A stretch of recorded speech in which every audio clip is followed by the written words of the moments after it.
The biggest fan zone in the world.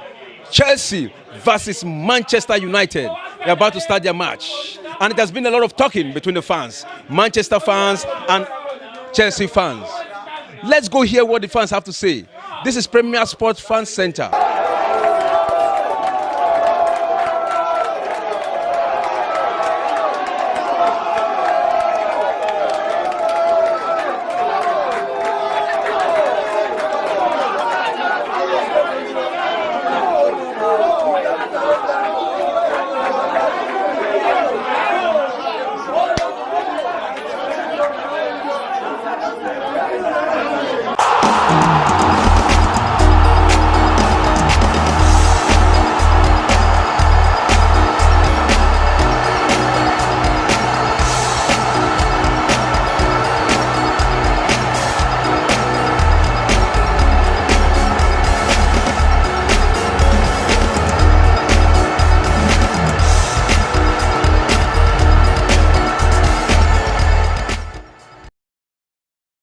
You are welcome to another beautiful day of Talking Football. This is the Premier Sport Fan Center. This is our live segment. Remember, in the Premier Sport Fan Center, we analyze football, we dissect football, we expatiate, and we discuss all the matters arising when it comes to football. Today is a very big day for the Under-20 World Cup, and it is the match between South Korea versus Nigeria.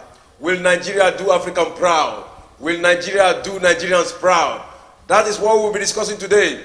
And with me in the studio, I'm not alone in the studio, I'm with the big guys when it comes to talking football. They are here. They will tell you all what matters when it comes to football. Well, let me quickly introduce to you those who are in the studio before we go to the live matches. The match have already started, the match between Nigeria versus South Korea. It's already 17 minutes into the first half and it's goalless. With me in the studio is no other. On my far left is Shegelu, the man who talks about football like he's talking about the day he was born. Shegelu, you are welcome to the studio. Good evening, football lovers around the world. And good evening, Yemi. And Mr. Yemai, he knows I want to call him Octopus, but I don't want to call him Octopus. If I call him Octopus now, I will say disclaimer. I'm sure what will I say? We like him Octopus. He will disclaim it. But Octopus is not all about animal. It's about what Octopus does. It predicts accurately, excellently. And that is why I call him Octopus. Like I told him the other day, even Jesus Christ was called the Lion of the tribe of Judah. But this time he's the Octopus of predicting football. And that is Yemite himself. You're welcome to the studio. Octopus is clever. Oh, good evening, sports fans. All right. Thanks for having me. All right, you're welcome. Now the match between Nigeria and South Korea is already on. Apart from the match between Nigeria and South Korea, we'll be talking about the matches played in the La Liga, series of matches. Right now, it is a match between Real Madrid and Atletico Madrid. Watching live here, and other matches. A lot of matches. Atletico Bilbao, yeah. A lot of matches in the La Liga. Will be giving you live update. All the scores will be giving you, and we'll be discussing, and we'll be throwing light into the match. Wow, let me start from Shekelu himself. He deserves to be called Octopus. He's looking like an octopus. He will pieces it. He will break it. No, I don't think octopus. I don't think All right. So just own your name. It's not my name. My name is Adeyemi. All right. Shegelu. Now the match between Nigeria and South Korea have started, and what are your thoughts prior to this match? Well, my thoughts prior to this match is let us have a good game of football. I'm very sure that there are so many Nigerians and so many fans around the world who are so much interested in this under-20 team of Nigeria. Yes, they've been impressive in this competition. People didn't actually, Nigerians didn't actually give them that that benefit of doubt coming into this competition. We never saw them getting this far into the competition. So it has been really good. They faced some great team in the group. Coming out from that group was actually on the group of death, talking about a group that has Italy, and the Dominican Republic, and Brazil. Fortunately, we came out of the group very well, and we got a tie against the host nation, talking about our very own foe, Argentina, and we were able to get a 2-0 victory over them for the first time in under 20 World Cup. And here we are today against South Korea. Though they are familiar foes with Nigeria. I remember 2005. That's talking about the one we got to the final there. John Obi Mikel said they were our second game and we lost 2-1. Courtesy a goal from Park Chu-young. I think you should remember Park Chu-young, the one that couldn't get. No, the one of Arsenal. Arsenal. That didn't get it right at Arsenal. So we lost that game 2-1, but we went on to get to the final. Then far again, around 2011 under 20 World Cup, there's Olariwaju Kayode set. We got a 1-0 victory over them. But one thing peculiar about this team is we've always got it right against against the Asian team. We've just lost one game, and that was the only game against South Korea. So it's a beautiful game of football that promises to show itself today. I've seen the formation played by the coach, talking about Nigerian coach Ladan Boso. It has been impressive. And you look at this squad, a very young squad, a team being marshaled in midfield by the young 16 years old boy, talking about Daniel Daga, who has actually been dubbed the next N'Golo Kante. Wow. And he has been showing that glimpses of it, that yes, he is able to do the task, and the team is actually being marshaled by that number 10, talking about Eletu, the AC Milan youngster. So this is a very good squad. Yes. You can actually liken them to to a team like Brighton, a systematic team. You can't really pinpoint one talisman in this team. It shows how much grilling the coach has actually done on this squad. They play a compact football, play together. You see them marking, you see them coming together to massively defend and massively attack. Yes, we've not yet seen the goal, but at least playing against a fast-paced team like South Korea and being able to contain them into 22 minutes is actually good for us. All right, Mike, what are your thoughts prior to this match?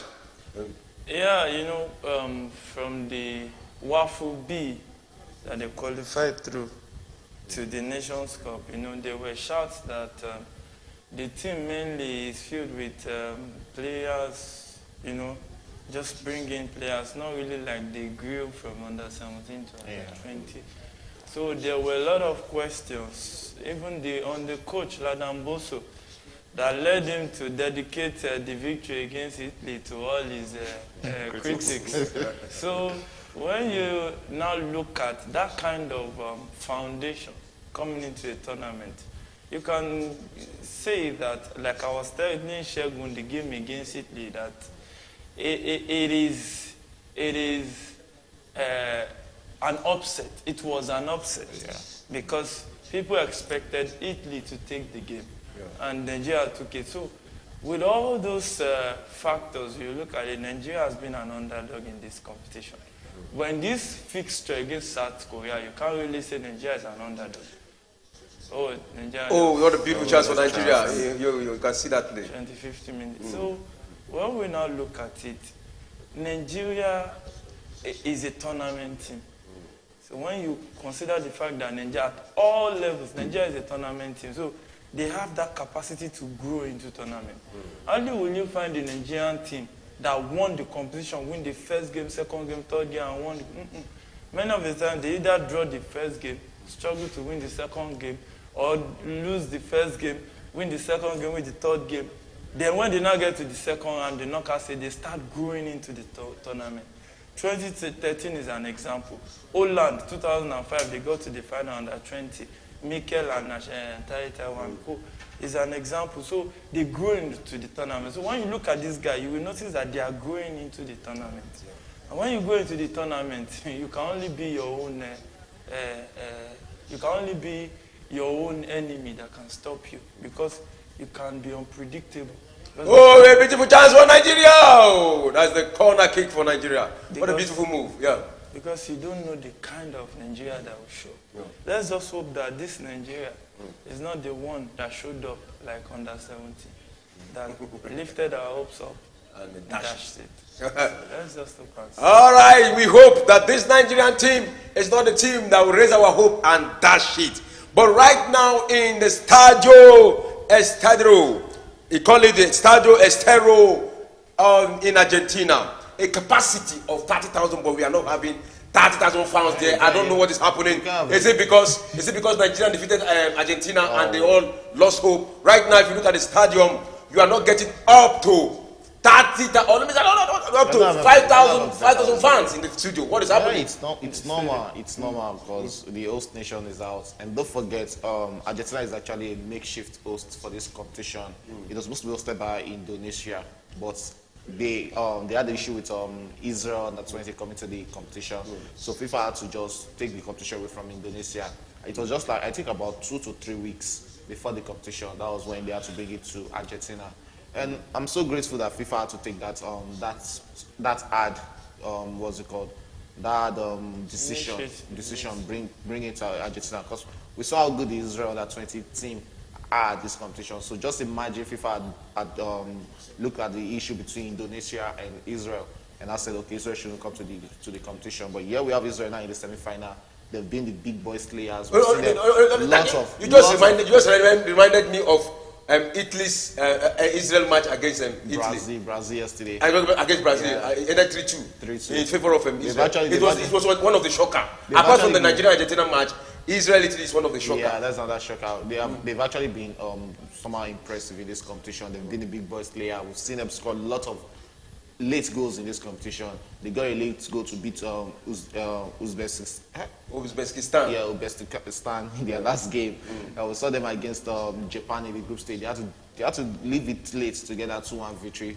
They got a late victory, a late draw against our African brother, talking about Senegal. So they've gotten those late goals, and taking themselves up to the semi-final is a very good one. So I think that is one of the effects Argentina actually have. That's why we are not really seeing much fans. And you know how far it is to go to South Americans, and that it's an underage competition. And Argentina is out. That is one of the tournament favorites. The host nation, they are out, so you don't really expect much fans. It's just like when we host it in Africa here. If it's not the Senior World Cup, that is where you can actually get to see more fans out. Who cares about the fans? We are just about the next big names in football coming out from this competition. Yeah. Yes, where we are today, we are seeing a lot of talented players that will actually make it to the big stage in less than 5 to 10 years. All right. In less than 5 to 10 years, before we go deeply into our discussion, let's quickly do the needful. That is, let us look at the lineup.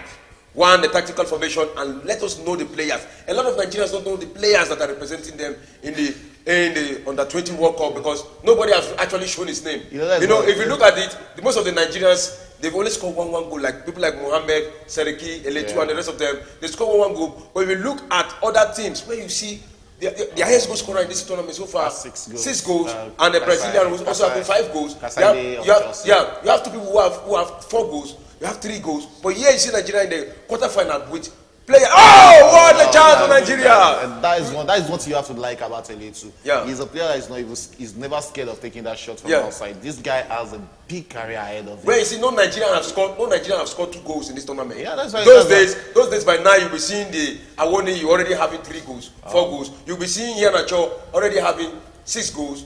But here we are not having anybody. We'll come to that later. Let's quickly look at the lineup of today's match. First of all, let us look at the tactical approach. In South Korea, they're having 4-2-3-1. Then Nigeria is having 4-1-2-3. Is that a beautiful one for London Bosco? Yeah, the formation, that's the formation he used to beat Italy. Okay. The same formation used to defeat Argentina in the last game. So it has been practically the formation he has been playing with so far in this tournament. Yeah, you don't change the winning formation. Yeah, you don't change the winning team, so that's very important too. And a quick update, Napoli just scored Osimhen penalty. Oh! 64th minute. Congratulations to Osimhen. That means he has increased the tally. Yeah, 26 goals. 26 goals. That is a beautiful one. And even his closest rival, Martinez, he didn't score yesterday, so he has practically won the Golden Boot. Hello. We are having a call on the line. Hello? This is the Premier Sport Fan Center. Yeah, my name is David Joseph and I'm coming from Warri. Oh! David Joseph, how do you do? David Joseph, how do you do today? Hello, we lost that. But that's not really big deal. Okay, I was talking about, you were talking about the formation. So the formation is practically an attacking formation. So when you see those midfielders, they are dogged guys. They are guys who can mark the whole 90 minutes. So this team, that's what explains why you don't see a focal point. And when you are playing a team that doesn't have a focal point, that means they will be very difficult to play. Because you don't know who you will mark out. Yeah. So, and you have 11. Like the Man City team. No, even Man City team has vocal men. Like, it just stop Alan. But the rest can be, they can come in, but they can be easier to mark. Madrid has penalty. And all right, we're having a caller on the line. Hello, who is on the line? Good evening, I'm David Joseph, calling from Warri. Oh, David Joseph, how do you do? How is today? I'm fine. All right, I hope you're watching the match between Nigeria versus South Korea. Yeah. The match is going on well. We are hoping that the boys will do magic for us. All right, we are hoping that the guys will do magic to us. So far, so good. Are you impressed with what you are seeing so far in the under-20 squad? Yes, I know. You know, the boys are always strong at second half. They always come out second half. So we are hoping their second half magic, they will be able to come through. All right, Mr. David, I understand you play with one of the Nigerian team. Am I right? Yes. I play with Warri Wolves. You play with Warri Wolves? All right, that is good. Yes. I hope, are you enjoying the Nigerian league so far? Pardon? Are you enjoying the league so far? Yes, of course. And you can see there's massive improvement in the Nigerian league. Okay. So I'm really enjoying it at the moment. All right, I hope you are enjoying the pay also. I hope they are not owing you 6 months. Well, they are trying, the government are trying, they are doing their best, and we really appreciate them. We really appreciate them. All right, we really appreciate them. So, what is your prediction for this match between Nigeria versus South Korea? Yeah, Nigeria to win, of course, 1-2. That's my prediction. All right, 1-2. So, which of these players do you want to figure out so far? Because most of the Nigerian really don't know who they will figure out as the talisman of the Nigerian under-20. Right now, we don't know whether it's Mohamed, we don't know whether it's Salike, we don't know whether it's Letu, we don't know whether it's Daniel Bameyi, the captain of the under-20 side. Who so far have you really figured out that this man is going to go far as a footballer and as someone that plays for Warri Wolves? A lot of people are talking about the attack and midfield. I want you guys to watch out for Daniel Oguche in the central defense. I think that guy is he's doing marvelously well. I love how he plays. All right. Daniel Oguche is the central defender. Daniel Oguche is central defender. Yes. All right. Solid rock in that Nigerian defense. All right. So you are happy with what he has been playing so far?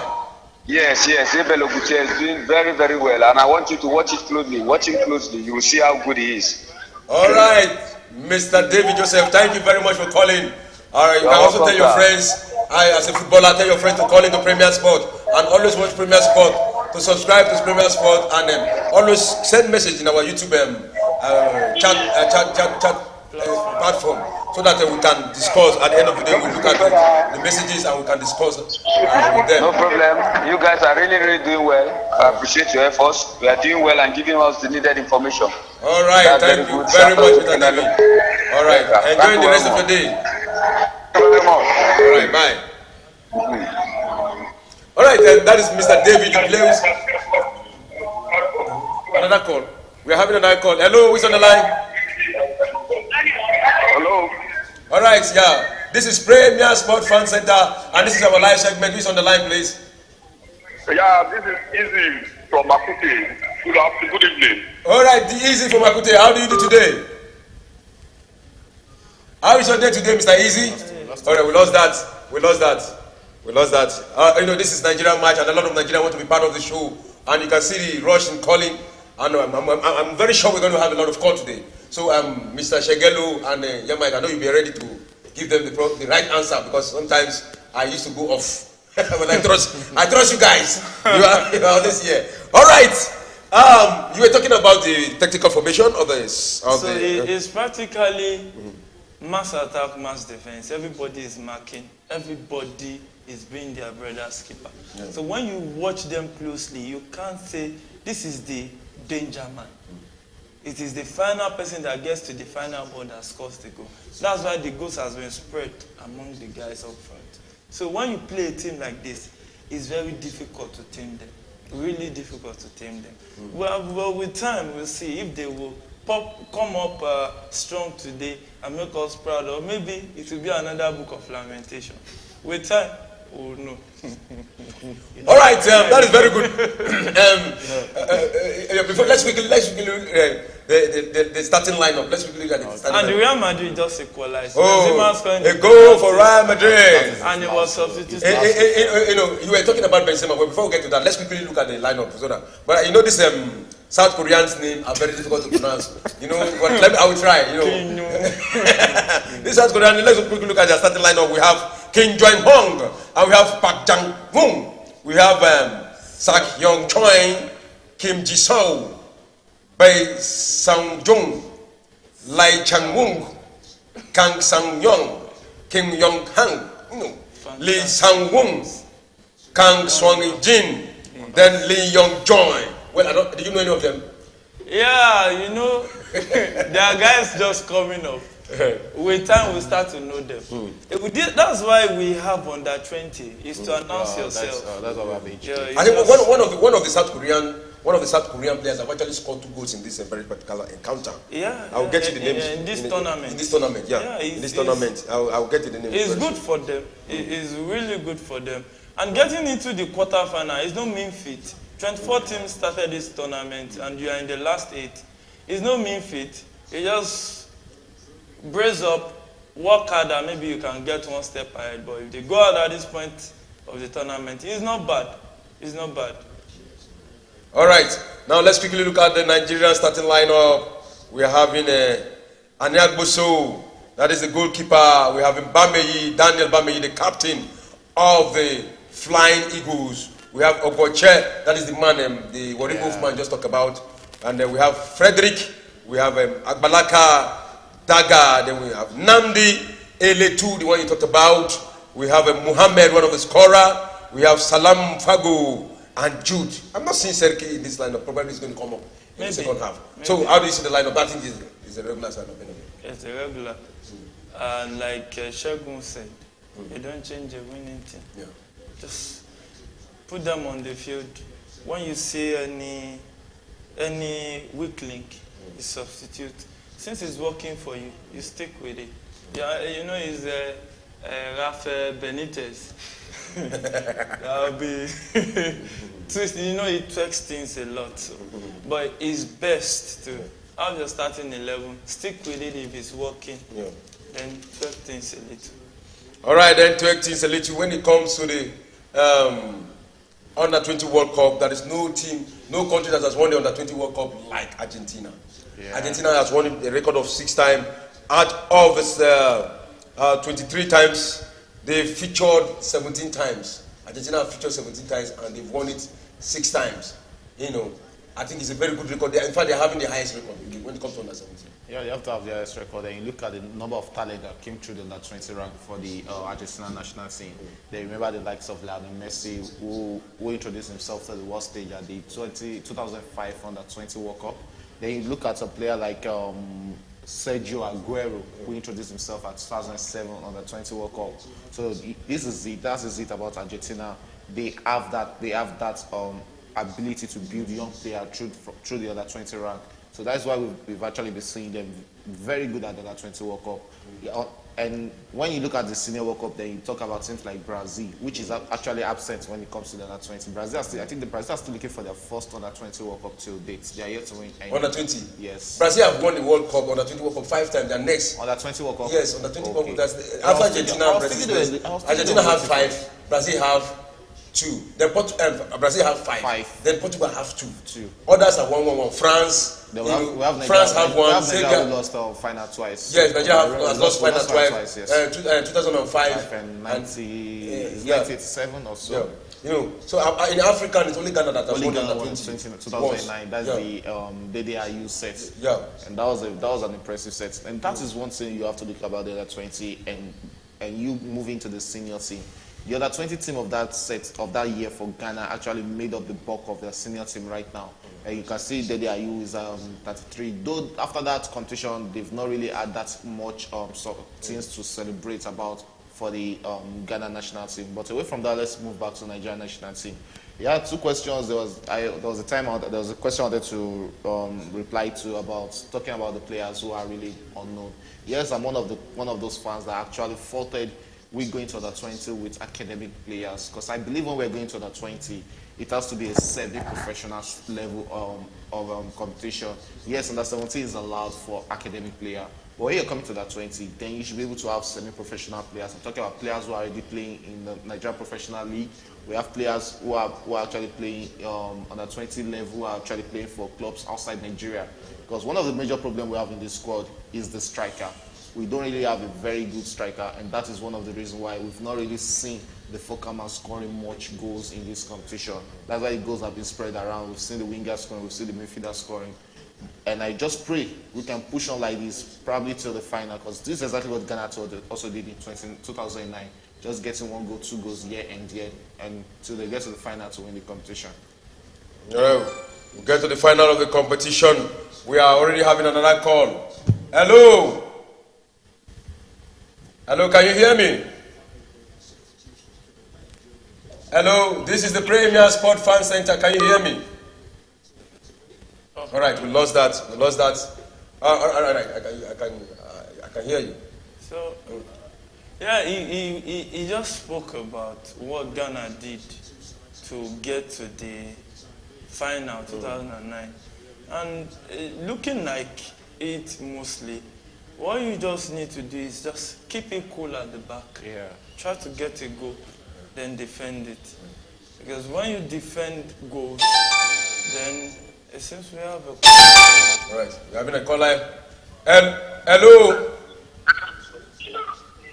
Hello?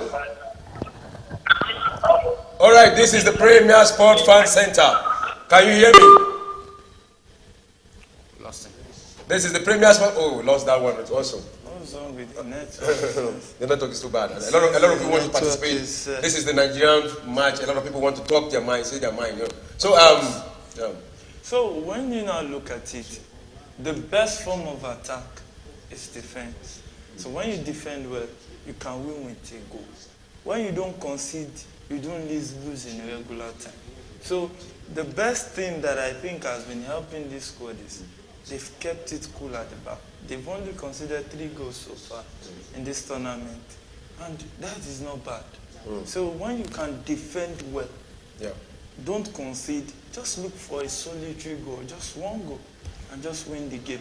And that explains what they have been doing. You know, the way they've been playing right now, they've not been playing no balls to the number 9.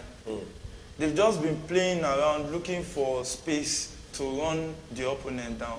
And when they get their chances, they take them. It's who gets to the final boss that scores. So for me, so far, I think they've played as a unit, and the coach deserves some credit. all right, they've played as a unit. The coach deserves some credit. That is Ladam Bosu. But before we talk about what we are seeing, without being the first goal, but no, the defense of South Korea, we are present at the right time. Let's quickly look at the statistics of this very particular match right now. When we talk about the ball possession, Nigeria has dominated the position by 63% to 37 for South Korea. Goal attempt, 7 goal attempts to Nigeria and none for South Korea. Shot on goal, 1 for Nigeria, none for South Korea. Shot off goal, 5 for Nigeria, none for South Korea. Free kicks, 3 free kick for Nigeria, 5 for South Korea. Corner kicks, 5 corner kicks for Nigeria and none for South Korea. So, Shegelu, what have you seen so far in this 40, let me say, this is 45th minute. This is the last minute in the first half. What have you seen so far from this very particular match? The stats has already showed what we are actually seeing in the game. It has basically been Nigerian dominated play. We've seen how much they've dominated the midfield, we've seen how much they've dominated the attack. It's just about you making use or utilizing those balls. You know, we know how dangerous this South Korean team can be. It just takes them one opportunity and... a chance for South Korea! But a good defensive work. That was a good defensive work. That's a good defensive work. That's what we are saying. This is a team that hasn't really been on the attacking spree like that in this game. But one chance they see, they were almost eating it at the back of the net. So it's about the way we defend against them. Yes, we are seeing these chances. We need to start taking our chances. This is 45th minute. Very soon I'll be talking about the first half ending. But I'll try to be like what the Warri Wolves player actually said, that they played very well mostly in the second half. Yeah. So probably when they come back in the second half, we'll be seeing a very A game. But they've tried so much to contain this Korean team in this game. We've not really seen the much threats from the talisman of this Korea. I actually saw the Korea last game. I'm talking about Korea against Ecuador. I saw how massive they were in that game, how attacking threats they are as a team. So we've not really seen that much from them in this game. And it is South Korea who are taking the game to Nigeria. They are in the 18th box of Nigeria, trying to beat the defense, but you can see 4-5. Oh! Wow. You can see they still trying to score. A shot went over the bar. I'm sure the players will actually be praying right but now. Do you know what I like about this Nigerian sport? Yeah. You can see 7 defenders. Once they are in the 18 box, you can see up to 7 defenders. So it will be very difficult for South Korea to break that defense. But look at it, somebody was already there, and because of the presence of that person, that was why he played that ball off. So the defense. How do you see the defense? The defense has actually been good. They've actually been good in the whole competition. You have to look at Frederick and Oguchu. All right, quickly. That is the end of the first half. Quickly, that is the end of the first half, and it is goalless for either side. Nobody have scored.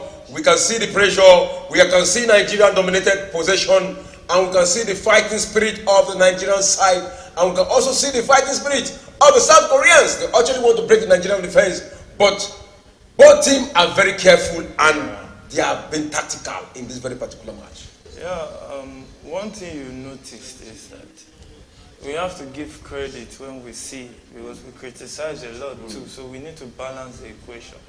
These guys, first half, they've played like a well-coached team. They've played to instruction. Now, when you see a team that wins most in the second half, it simply means the coach is doing something like that. Because that means the coach reads the game. That means you play with your players on the field. Go and check Man City this season. Many of their winning comes in the second half, especially towards the tail end of the season. So when you see a well-coached team, even though if they don't perform well in the first half, they come in the second half, they do some damage. That's why, because when you notice that, okay, the coach is playing with them. It's different when the coach, let's not concede. If you don't concede, also no. It's different from a coach says, oh, you can't score. You have to find a goal. Okay, do this, do that, do that. Get a goal and close shop. No, so we have to give it to Ladamboso. We've criticized him a lot, but I've seen good coaching. Well coached team this first half. Let's hope they can stick together for the second half. All right, let's hope they can stick together in the second half. All right, let's quickly talk about the Nigerian under 20. Have any Nigerian under 20? Has any Nigerian under 20 from the under 20 graduated for the Super Eagles? How many of them? Can you mention a few of them? We've had Taye Taiwo, we've had Mikel Obi, we've had other guys like this midfielder that was with Mikel Obi. Some guys, about 3-4 guys. There was this guy that died. Isaac Promise too. He was, so a lot of guys has been able to progress. And let's not forget, one of the most decorated player of all time, Messi, came from under 20. Right. We understood some of us, or maybe some Nigerians, that it made them to cry. It made Nigerians to cry. It was the player of the tournament. Yes. Mikel Obi was the second. So under 20 has been doing the job it was meant to do. And it is still doing it, because from now I can see that Nigeria already has another goalkeeper. Yeah. If we take away sentiment and just do the right thing. So with time, I think we have more guys that can graduate from this under 20 team. All right, we have more guys that can graduate from this under 20 team. And the match Nigeria played against Argentina the final, I know a lot of Nigerians will not forget that day. Because that very particular day, we were all set for celebration. You know, I still remember that. I still remember that match up to date. Because whenever I see Nigeria against Argentina, the first that comes to mind is the 2005 Under 20 World Cup. Because to some extent when I remember crying there. My dad would tell me. Okay, you cried. I cried over that game because it was an emotional game because I followed them right from the first game. Yeah. Even follow the first game. It's something to cry about because the Nigerian team, the Mikel team and others, they did not play badly. They played excellently well, but they lost that match. And that is why you have to feel for them. And the most painful part was it was to 2 penalties. Yes, it was two penalties. Two Even penalties. follow them at that competition right from the first game against Brazil, where we played 0-0 against Brazil. To the second game against South Korea, where we lost 2-1. To the third game against Switzerland, we won that game 3-0. We got to the second round, played Ukraine, courtesy of a goal from Taita, we won that game 1-0. To the quarterfinal against the host nation, talking about Netherlands, we played that penalty up to around 10 penalties each for both teams. I think we won that penalty 9-8, or it was even 10-11 penalty shootouts in that quarterfinal. We got semi-final to defeat our own brothers Morocco 3-0 before we got to the final. So you should know how much, if those games can still be in my memory with the results, it shows how painful that is. God. Alright, but this very particular match now, Nigeria defeated Argentina 2-0. But we won't say it's a sweet revenge until we leave the trophy. If Nigeria can leave the trophy, we'll say it's a sweet revenge. Because right now you can see most of the Argentine stadium, wherever all the stadia, they are empty. Because most of them, that means we have wounded them. It's not even about the emptiness alone. You look at the playing tough. The playing tough is not really nice for players. But I think it's to advantage of Nigerian players. Our players are actually used to playing. What do you mean? You need to expatiate for our viewers to understand. Probably that's why we're playing better in this competition. Because when you look at the pitch, then it's like the standard we have in our own Nigerian professional football league. Yeah. So that's why we've actually been having it good here. But no doubt, you have to look at the Argentina team. Coming into this competition, Argentina didn't qualify for the Under 20 World Cup. Sorry, they didn't qualify for the Under 20 World Cup. They got their slot back as the host nation. That's why they came into the competition. But no doubt, there are some fantastic players in the Argentina team. Some great players who make it up to the senior team. There's players like Radodo, who is another player molded in the form of Mascherano, who is actually the coach of the Under 20 team. So when you look at age grade football, like it's not a play to win. It's a play to build or introduce new stars to the world. Look at this competition. There are so many fantastic players. You look at the Italian team, Cassaide, that is the Chelsea midfielder who is actually on loan at Reading. Coming back, there's no how he will win the best player at this competition. He wants to come back to Chelsea to lay a claim for starting 11 in that team. So these are fantastic players. You look at Andres Santos, that's another Chelsea player for Real Madrid. These are great players. Good one for my club, good one for our squad, good one for the great players we are seeing. To the Nigerian team, talking about Nigerian national team, there's one thing. I remember, I think there was a day we were talking about Nigerian team whereby we were talking about a problem in the midfield, which I actually said creativity has actually been our problem. A player like Eletu is just 19 years old. If that boy should get good training, get himself refined, we might be having a very good time. Whereby the last time we had a good time in Nigeria is John Obi Mikel, who was even actually playing a defensive midfield role for Chelsea. So if Eletu should make it to the first team in AC Milan, then Nigeria has a gem in their hand. And you look at Bami, this is a fantastic right back.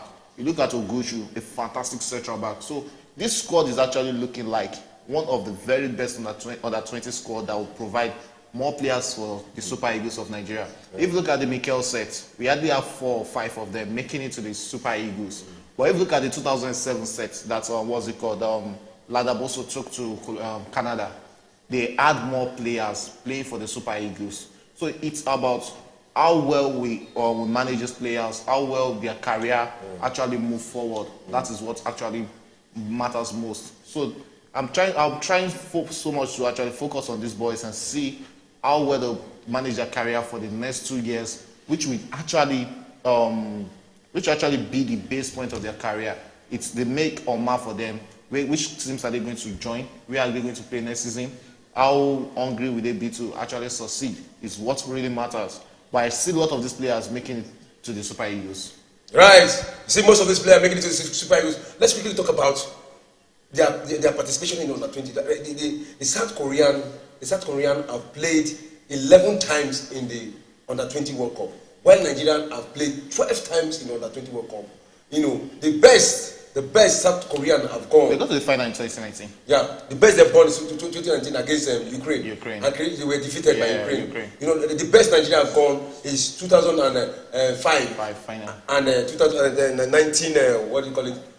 I don't want to be sure. 1989. That is the best Nigeria have gone. And right now, both Nigeria wants to win. When it comes to under 17, Nigeria has the record of the country that has won most World Cup under 17. Under 20, Argentina have the record. But I think this is the best opportunity for Nigeria to register their name among the nations that have won the under 20 World Cup for the first time. Every under 20 has always been the best. Every under 20 after Nigeria win the under 17 has always been the best chance for us to win under 20 World Cup.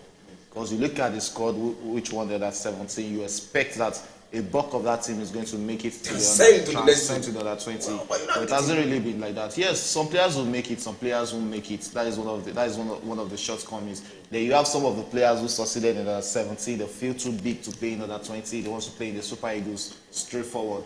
We've had that issue in under 20. We've had the issue with I think Victor Osimhen when they had to try to push him or beg him to come play for that 20. We had it with Kelechi Iheanacho said to. That was the squad that didn't even really make it at the under 20. So it has always been like that. New players will come in. We'll have more players that will come in. We'll see more good players.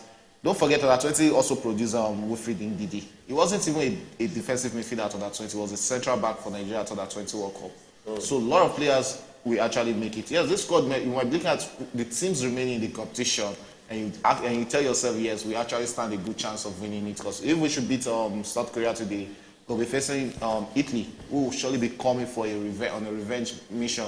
But if we're beating South Korea today, I expect us to get that game against Italy. Against Italy. Then we'll be looking ahead to the final to either face Uruguay or Israel. So it's looking like a smooth ride for us, but we have to take the game one after the other. So we don't rush or give this team over expectation. All right, a quick one. We are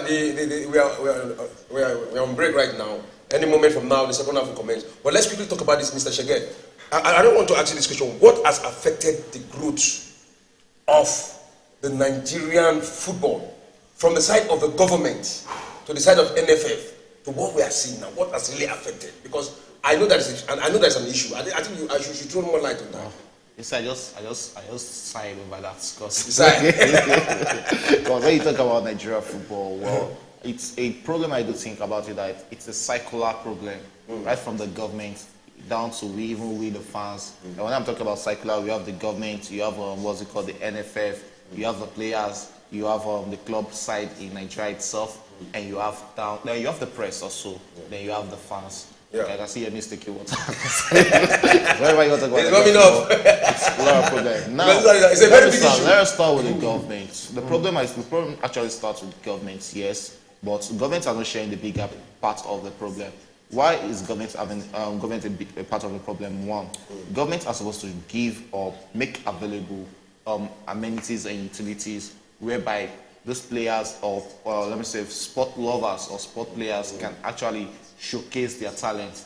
And when you look at teams like countries like Morocco, look at the progress they've made in their sports. Not even just male football alone, the female football alone. It shows how much the government of Morocco actually invested into their sports. It's not the same here, because one, we look at it, probably government don't invest into things that are not lucrative. If it's not an venue for them to make money, then they don't invest in it. And you expect a good return on investment. You look at every stadium being owned by government. That's from the Moshood Abiola Stadium in the state government. Yeah. No, Moshood Abiola Stadium in Abuja belongs to the federal government. Yeah. And you look at the state of of National Stadium in Lagos. For how many years has that stadium been at that level? You look at the stadium at Abeokuta, that's another federal stadium. You look at the one at Enugu, the Nnamdi Azikiwe Stadium in Enugu. So these are amenities that you can't even write home about. So if you are not providing an enabling environment for these guys to showcase their talent, then what do you expect? You expect it to be like this. Then you take the problem back to NFF. If the federal government are not that assisting, because if federal government are not having a return on investment, they won't invest into it. Now you bring it to NFF. You are also able to, if they were able to create an enabling society whereby government is actually making money from the sport itself, it will have a something that government will have feel, okay, let us actually invest into it. But a lot of money comes into Nigerian football. A lot of money comes into every country's football, And you look at, let me take you to England. You know how much football brings into England economy. A lot of money. So and everybody wants to talk about their football. Everybody wants to talk about their football. Yeah. It helps grows the country of England. But yes, you have to look at it that England government actually spent a lot getting their football to that level. Now, you look at NFF. Corruption, like we have in government, is what we have in sports, in football too. I don't want to go deep into that. But when we leave NFF itself, because let me take you back to Morocco. There's difference between you having the kind of stadium we have in Nigeria and there's football stadium also. We don't have football stadium in Nigeria. We have all-round stadium. So NFF actually needs to also invest in having their own sports center, their own football center. So it's a long process and a long talk, talking about Nigerian football, the decay of it. With so much decayed, that is one thing. All right, we have so much decay. That is one thing, said Shekalu, and that is what is on the lips of 90% of Nigeria. They are not happy with the government.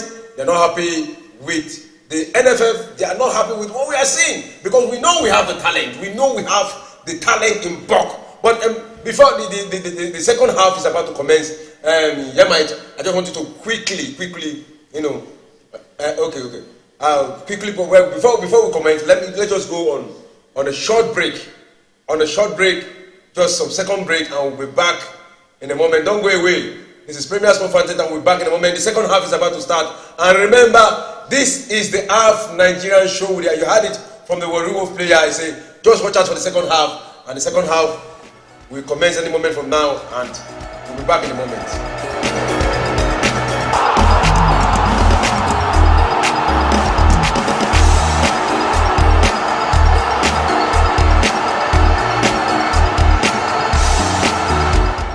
There are two chances, just as you said. Aubameyang was clear to give him the ball that he could have scored. At least he could have given, even if he didn't score, at least give him the ball and have a chance to score. And you will always so selfish, you play the ball out, understand?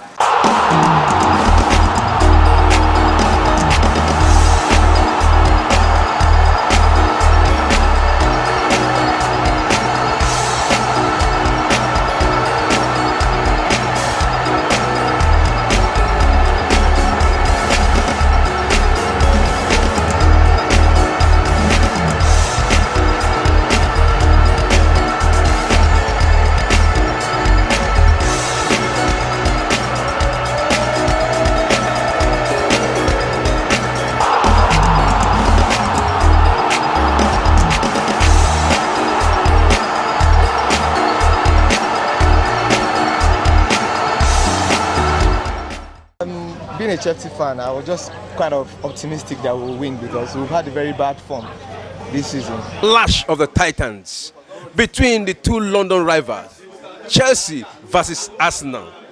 Already Man City has overtaken Arsenal on the lead of the table with 13 matches played. A win for Arsenal today, Arsenal will automatically overtake Manchester City. Let's go hear what the fans have to say. This is Premier Sports Fan Center.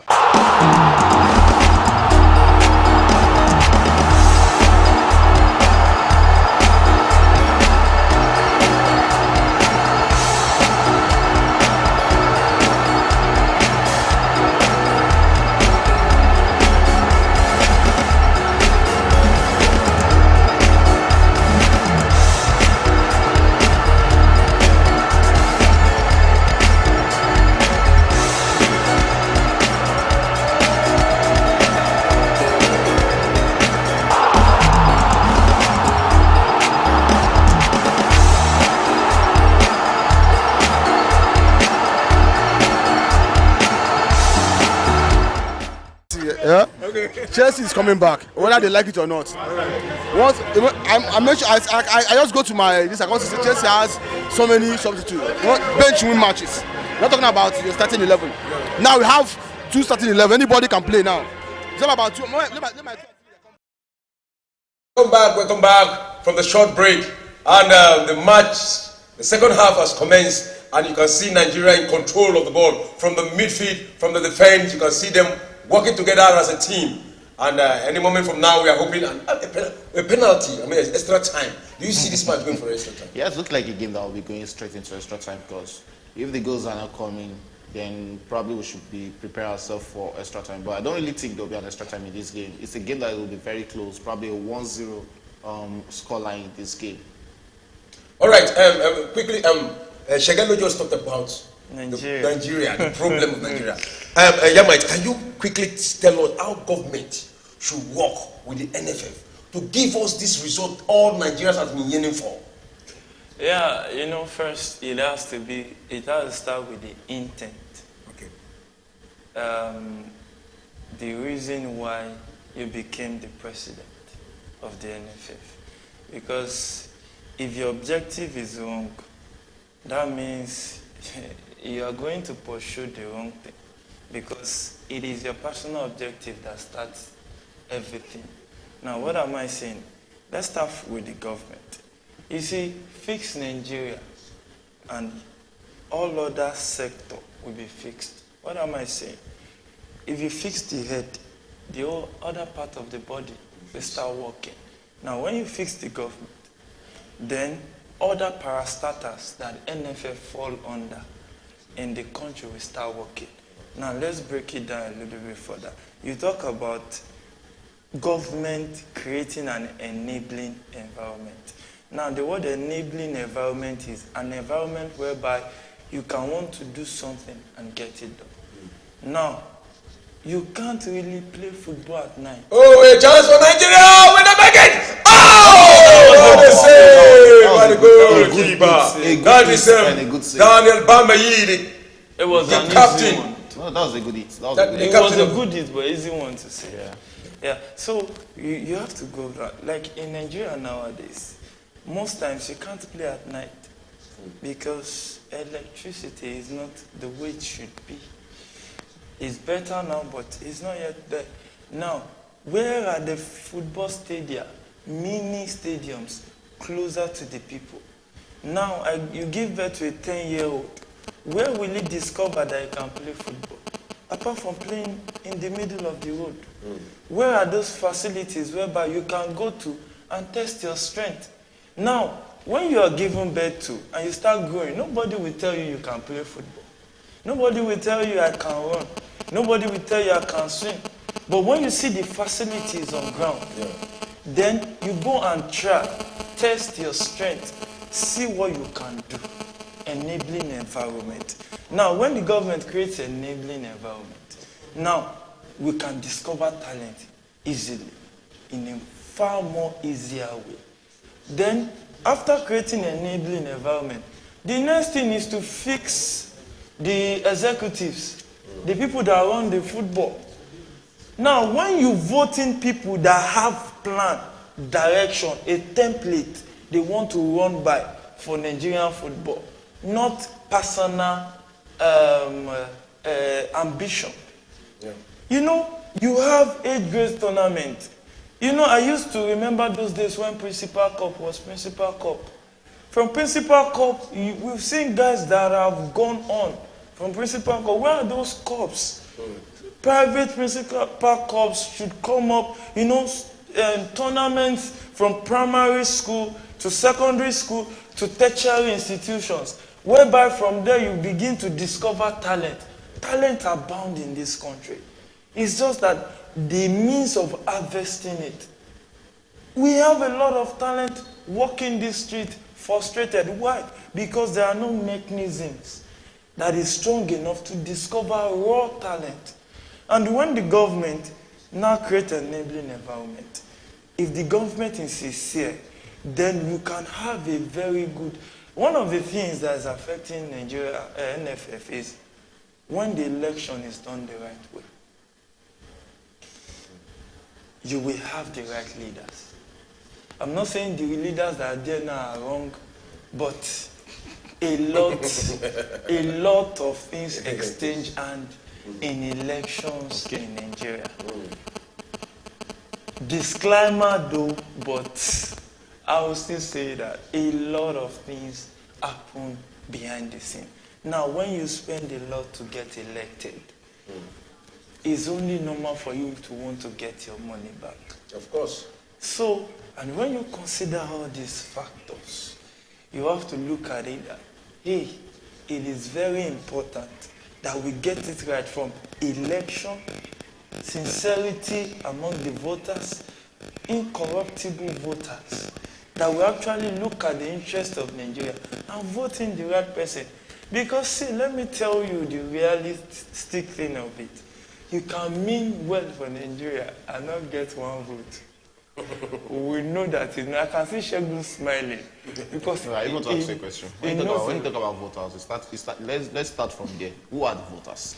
Now, what I'm saying now is this. Fix Nigeria. Fix the whole body. When the economy is doing well, you will find it hard to buy my vote. Well, when you have people that are not hungry, you find it hard to buy people's vote. Because I am contented with my 1 million. If you bring your 2 million, I can say you can fuck off.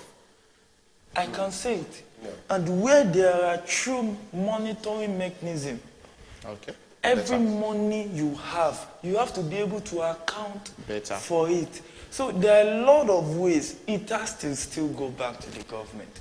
Sincerity of the government. What about FIFA? We will get there. Now, from the government, you create all these things. Then, NFF is the one relating with Fifa. And if NFF is honest and true to the cause of creating a better football environment for our youth, then we will not be worried about FIFA. Because people will say the demon inside are the ones that invite the one outside. If you don't have one inside, it will be very difficult for the one outside to penetrate you.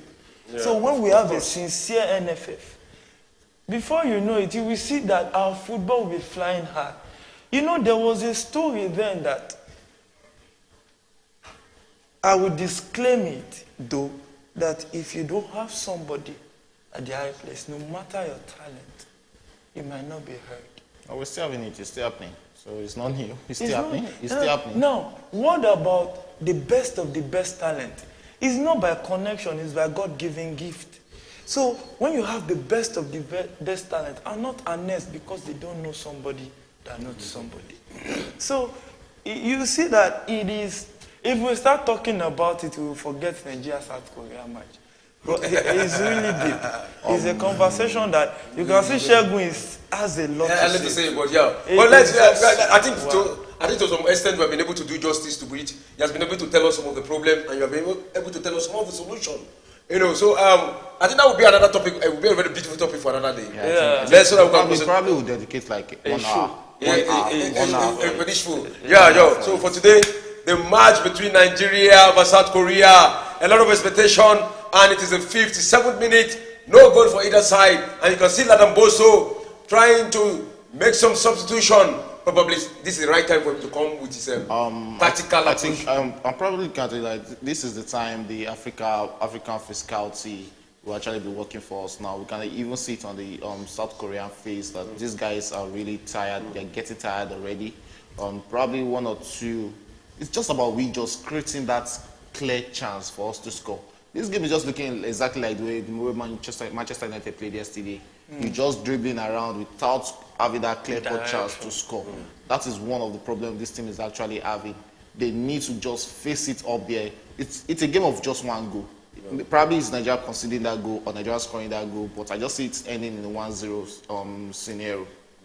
You see, man, earlier on you talked about it's a good thing for Nigerian players not to have probably a talisman that will be scoring. A focal point that will be scoring all the goal we have. Yeah. But right now, don't you think we need it now? Because now you need somebody who will come and motivate these players and walk directly to the 18 box everybody will be looking towards the direction, trying to create space, trying to give him that pass so that he will end the ball by scoring. You know, that name is what they don't have. If they have that kind of striker, I'm sure. Because I remember we have the striker will start by that. We have players like place passes. Yes, we have players like Amoni, we have players like Kelechi Iheanacho those days. We have players like Kanu Nwankwo, you know, that ends. And if you look at the area of Kanu Nwankwo, it's not only Kanu Nwankwo. You have Kanu Nwankwo. You also have Oroma. Both of them we are scorers. They started under 17 together. Yeah. Nice 3. Both of them were scorers, but here we are not seeing that. Yeah, the thing is this. This team, it depends on the, you know, coaching is about the materials available to you. You just make do. Salem Fago is not bad as a striker. Yeah, it's not but when you look at the chances Nigeria has created, there has been no clear-cut chance at all in this game. It's either they set the last pass, the defender of South Korea intercepted it. And they've been creating chances, but no clear-cut chances. So when there's no clear-cut chances, how will the ball get to the man to finish the ball? So I don't think the issue is with the striker, actually. I think the issue is with the misplaced passes, final balls. Because when you set the final balls rightly, then the striker can easily finish it. What a chance for South Korea! South Korea would have scored against the Super Eagles, but that one went over the goal post. And actually, you can see that it's not only Nigeria, it's both teams. This is where you see that it's like the game plan of the coaches: be cautious at the defense. Find goal. If you can't score a goal, don't concede. So when you see this kind of game, it's more or less like the game we spoke about, Shegun. You remember Roma Sevilla. Exactly. They just watching the difference is that none of them is scoring. Yes, none of them have scored there, but those ones they scored. We even thought the second half would be as explosive as this, just to see that second half started. You know, you would have been dozing on set if we were not careful there. But looking at this game, Korea, Nigeria, it has been balanced. Nigeria with the more ball possession, but ball possession don't win games. Exactly. Goals wins games. So they need to get their ass together. I think in this game, they just need somebody that can, a playmaker, that can take care of those final passes. That's the problem we have in this game. The final touches, the final passes. What do you want to be intentional to? What do you want to do with the ball has actually been our problem in this game. Yes. All right, let's quickly look at our message side. You can see some people asking, why is the match not shown live? You can see some play. How can I link to have a lot of questions? Just stay tuned to the Premier Sport Fan Center, and you will get all the live updates. And you can also call. Just look at the screen, the number on the screen, and call. You can see a lot of people calling in to give their contribution. Just look to the screen and you call in, and we will answer your question just the way you want it. We have 2 experts here. They will do justice to that. All right. You can see the first substitution coming in, and it is Emmanuel, God with us. That is coming in. Emmanuel coming in, and that's Fago going out. 2 players at the same time. Not really see much of Fago in this game. Let's see what Emmanuel can actually bring into this game.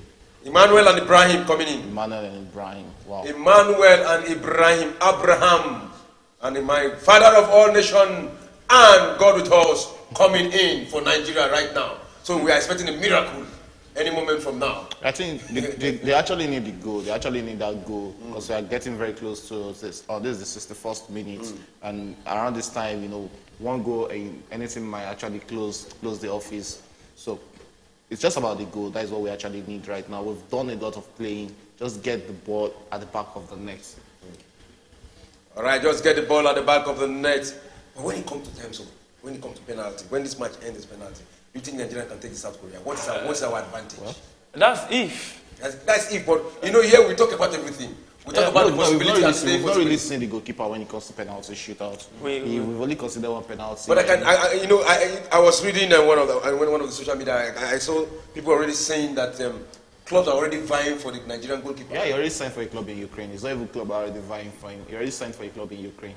So he's gone already. He's gone already. So that means he's a good goalkeeper. He's actually a good goalkeeper. Of course. You know, it reminds me of someone like Eyama when he actually started his career with Eyimba. He was a very fantastic goalkeeper, but when it comes to penalty shooters, you have to withdraw him for Dele Ayenuba at that time. Yeah. So we've not really seen how good the goalkeeper is. You know, when David De Gea of Manchester United is a fantastic goalkeeper, but we know how bad he is when it comes to penalty shootouts. So we've not really seen him tested when it comes to penalty. We don't really know how good he is. It's my country, so I don't pray for the game to go into penalty shootouts. Let us just win in regular time. That's what I want for them.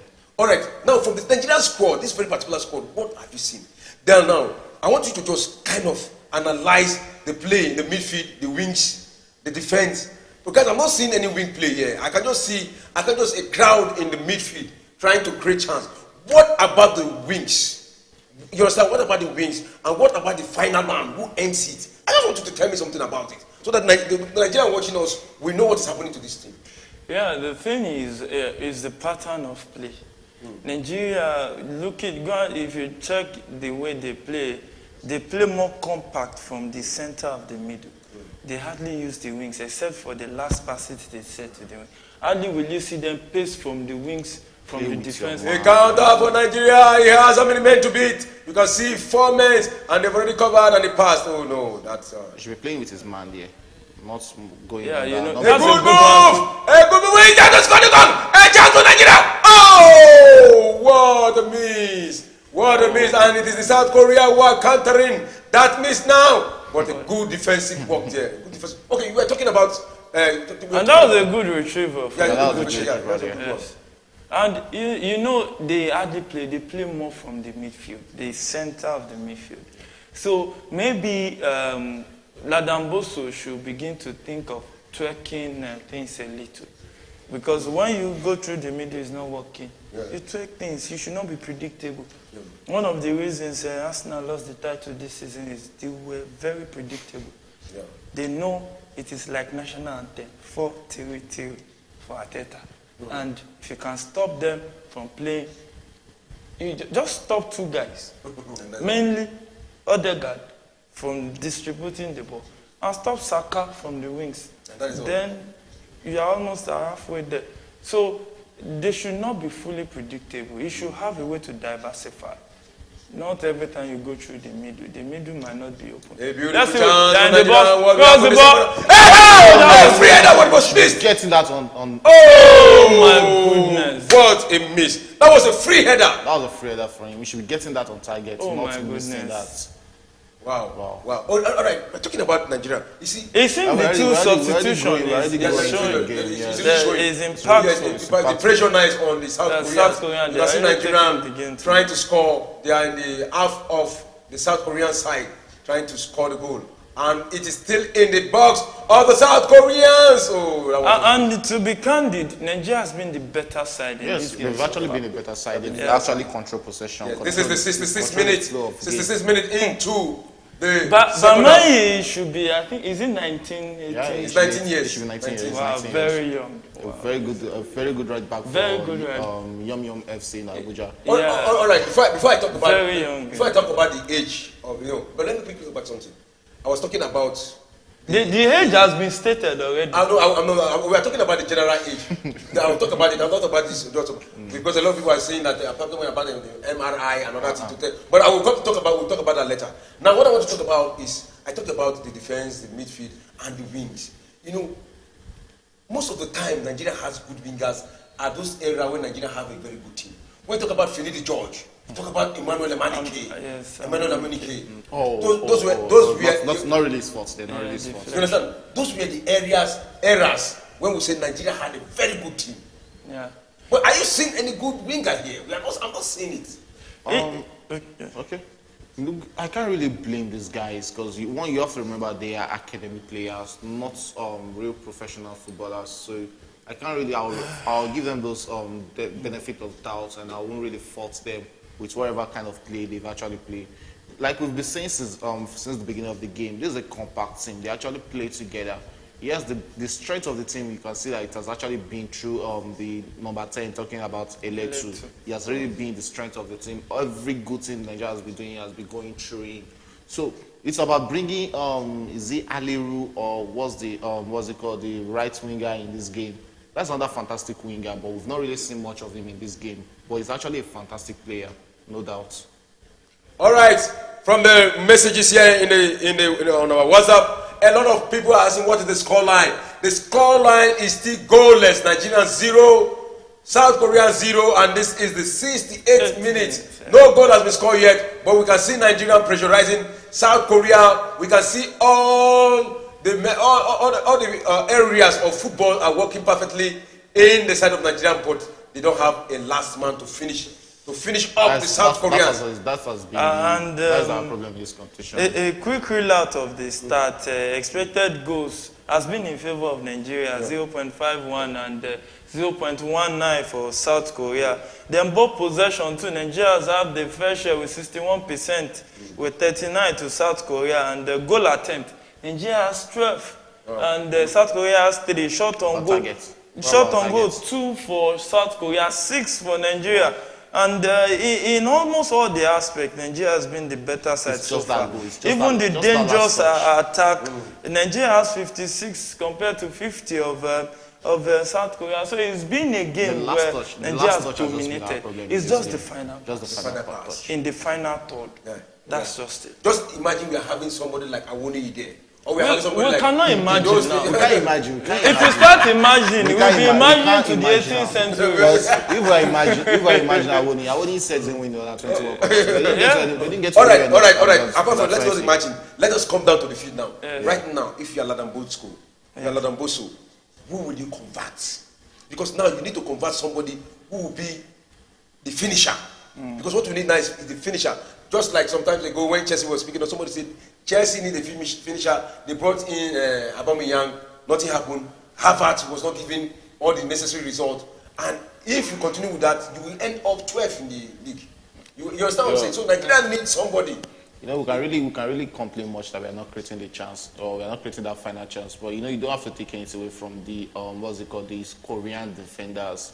They've actually been top notch also in this game. Good defending from them. So no doubt. We've seen 2 substitutions. We've seen how much impact they've brought into this game. We've seen what they've actually changed in the game. So let's just keep on opening. We are moving into the 70th minute of the game. So let's keep on seeing. And we just saw South Korea captain. The South Korea captain just got yellow card. For that kick on the 16 years old dagger. Yeah. Wow, that was Lee. All right. Wow. It speaks volume that after a tackle, Shegun just had to mention his age. He said, he's one of the fantastic players at this competition. Wow. And he's 16. Wow. When they call you the next Golo Kante, and you've seen the boy almost everywhere on the pitch. Yeah. There's a reason why AC Milan is on his neck, trying to get him also to the team. So if he's not good as a young boy, at 16 years old, very young. So wow. I don't know why you are pushing it. I don't know why you are pushing it. I'm not pushing. I'm just saying he's very young. He's actually young. All right. That brings me to the age issue I wanted to talk about. I had it in mind to talk about it. A lot of people have been complaining that when it comes to age, it's not only Africa. That Africans. But somebody now, during that discussion, somebody now said, "Have you seen the left back of Brazilian? This very particular squad. What's it called? He said he looked like a grandfather." Even the Nigerian players complain about it. They complain about it. On his defense, you can be older than your age. It's possible. But now, let's be sincere. Look at Haaland. Look at Haaland at under 17. Yes. He has always been looking this big, right from under 17. So you can be older than now, let's be sincere with this Nigerian squad. Now, I want you to just tell me what you have seen so far. Because we know in Africa, when you see an African, you can gauge the age. You cannot always guess. You cannot always guess. Because if you look at an African child, you can't compare to an European child. Because the stress that many children, at this very young age, many children has been hustling. So you can't compare to a child that was raised and pampered and all. Many of these guys, hardly will you see many rich kids be on the field playing football in all Nigeria. Okay, You understand what I'm saying? So okay, now the under 17. It is only in the under 17 that they use MRI. That's what But under 20, I'm coming to. under 20, they don't use MRI. So it will be very difficult for you to, because those days I remember. You just try and trust them. That is it. Try and trust them. Those days when you go and shave very well like me. You shave very well, you begin to look. You begin to look. That's those days. Those days. They've spelled out their age. Like Shagu said, that guy is 16. Probably the way I'm seeing Shagu now, if you shave very well. I chose not to be a part of that conversation. No, me, as whatever they said, if you type it on Wikipedia, it will bring their age. Whatever they put down for, there's a substitution now. Elitu is going out, and John is coming in. Probably Bosco have seen something. Now, somebody said during the course of that argument, somebody said, if you are saying Africans are using overage players to play this tournament, why are they not winning the under 20? Because right now it is only Ghana in Africa that has won the under 20. It doesn't matter. You know, the 20 is actually different from under 17, because when you get into the 20, they believe that you are about semi-professional level. While under 17, all of you are still on that grassroots baby level. So some mistakes are acceptable. At under 20, you look at players like Mbappe. Mbappe started playing for the national team at the tender age of 18. So that shows how much he actually grew into the game. Now look at under 20 level. Look at the English national team. You have a lot of players who are experienced playing with the top team. There's Chukwuemeka of Chelsea, who actually plays for Chelsea senior team in that team. So you look at that level of professionalism when it comes to under 20. It's far different from under 17. That's why it's always hard for us winning the under 20 World Cup, because level of brilliance, coaches' brilliance also matters when it comes to that 20.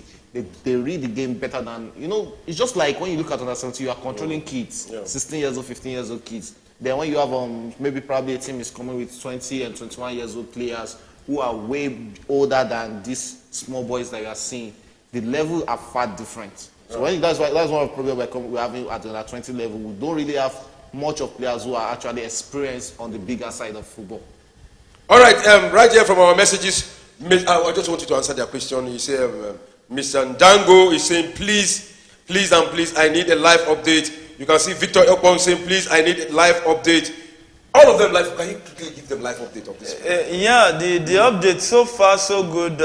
The 75th minute of the game, Nigeria has been the better side so far. Nigeria has now the 59% of the ball possession. With South Korea, we can see them, they are currently on a counter. The referee leaves play on, and it seems South Korea just won a throw-in at the final third of Nigeria half. And you know that so far, Nigeria has been the better side. South Korea has been one of the pragmatic teams so far, staying in the defense, defending well and trying to hit Nigeria on the counter.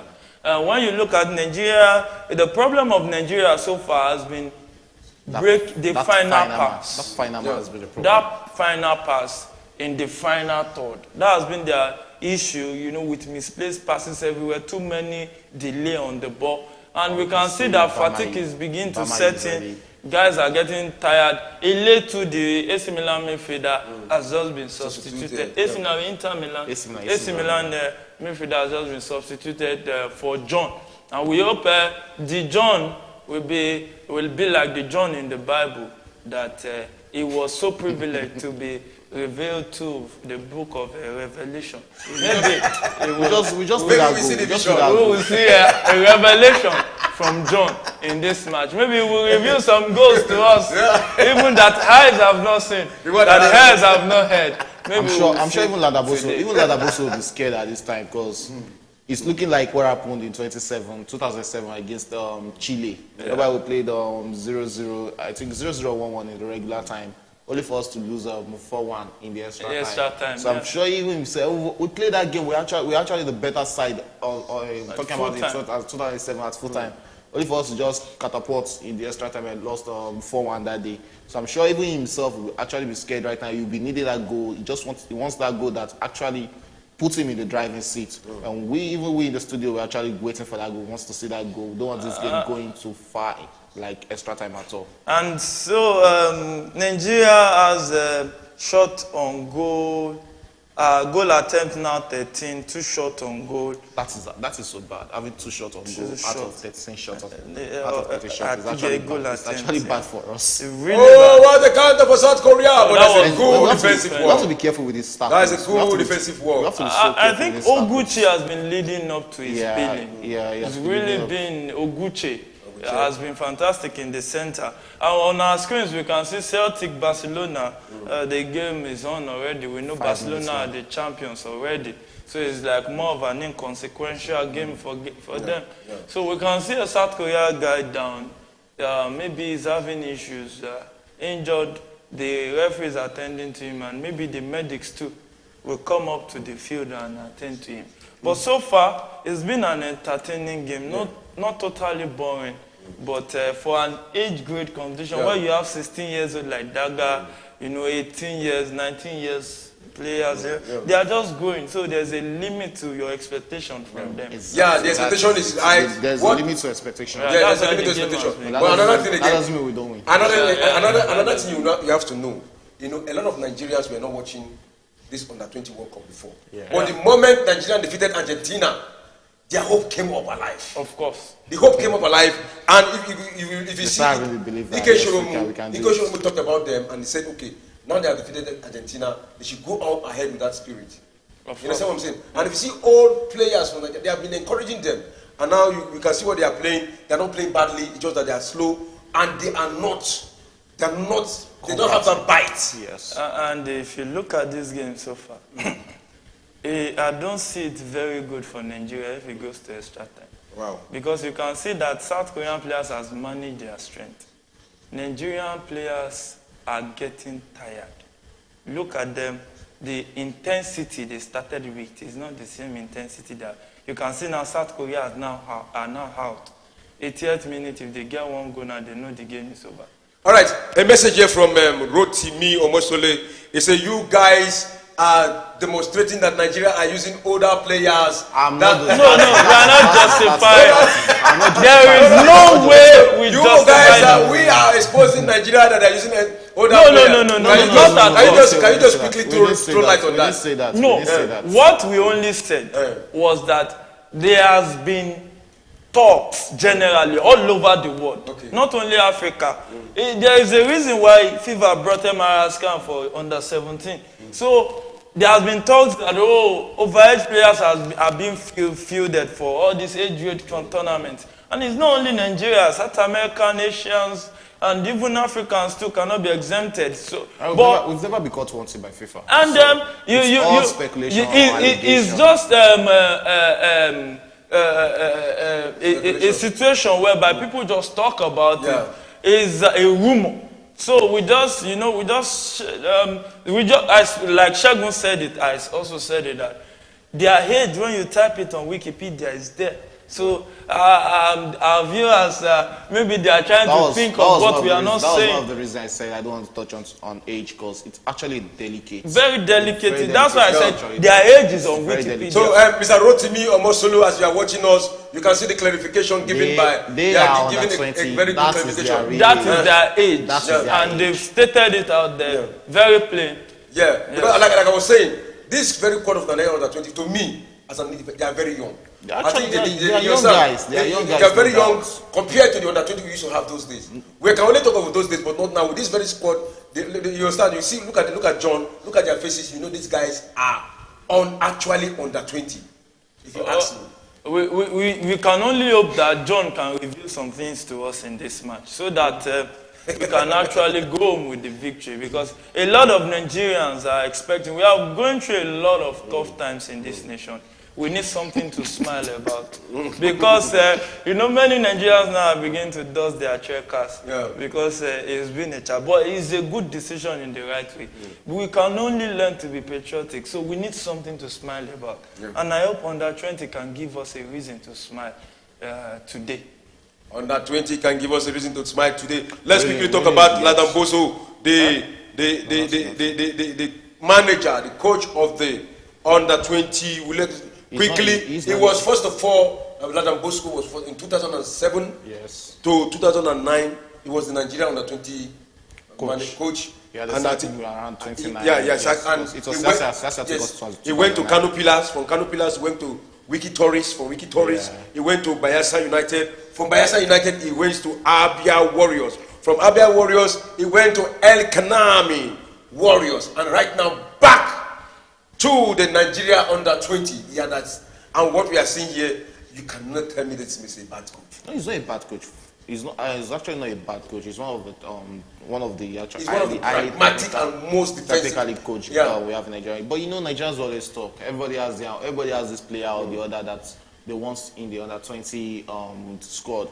Yes, we have a lot of critics before this team came for this competition. When you look at the club side, the players were actually playing for. Look at them; they're actually playing in academy. So there were a lot of tongue wagging that we have good players out there, we have good strikers out there, we have good under 19 years old players. There's this 19 years old kid that insurance that is talking about Imade. I expect a striker like Imade in this team, but he's not here today. These are players that can actually bring their vast experience of playing in the league to this team. And Nigerians on the counter. Let's counter for Nigeria. It's not really about him delaying it. You look at it. That is just 3 Nigerians up there. And that's one of the problems we're having in this. All right, let's quickly look at this message. They've been moving to the front, and by the time they get into the front, they are lost out of thought of what to do. Indecision. All right, Messi Adebowale, yes, I will appreciate you guys talking much about the match. Of course. Talking much about the match than most of this analysis. You understand? Yes, so can we talk more? Well, maybe sometimes we need to talk about other things because something that leads to something. Something leads to something and we'll talk about it. So probably as they're watching us, they are not watching, but they are watching us. So they say they want us, if they appreciate, if we can give them more. We'll be giving them the statistics for maybe in like every 5 minutes now. And so that they can actually... Okay, that's still Nigeria on the attack right now. That is still one of the same problems we're having in this game. That is already being kicked out to a throw-in by the South Korean defender. And we can see Agbabiaka going there for the throw-in.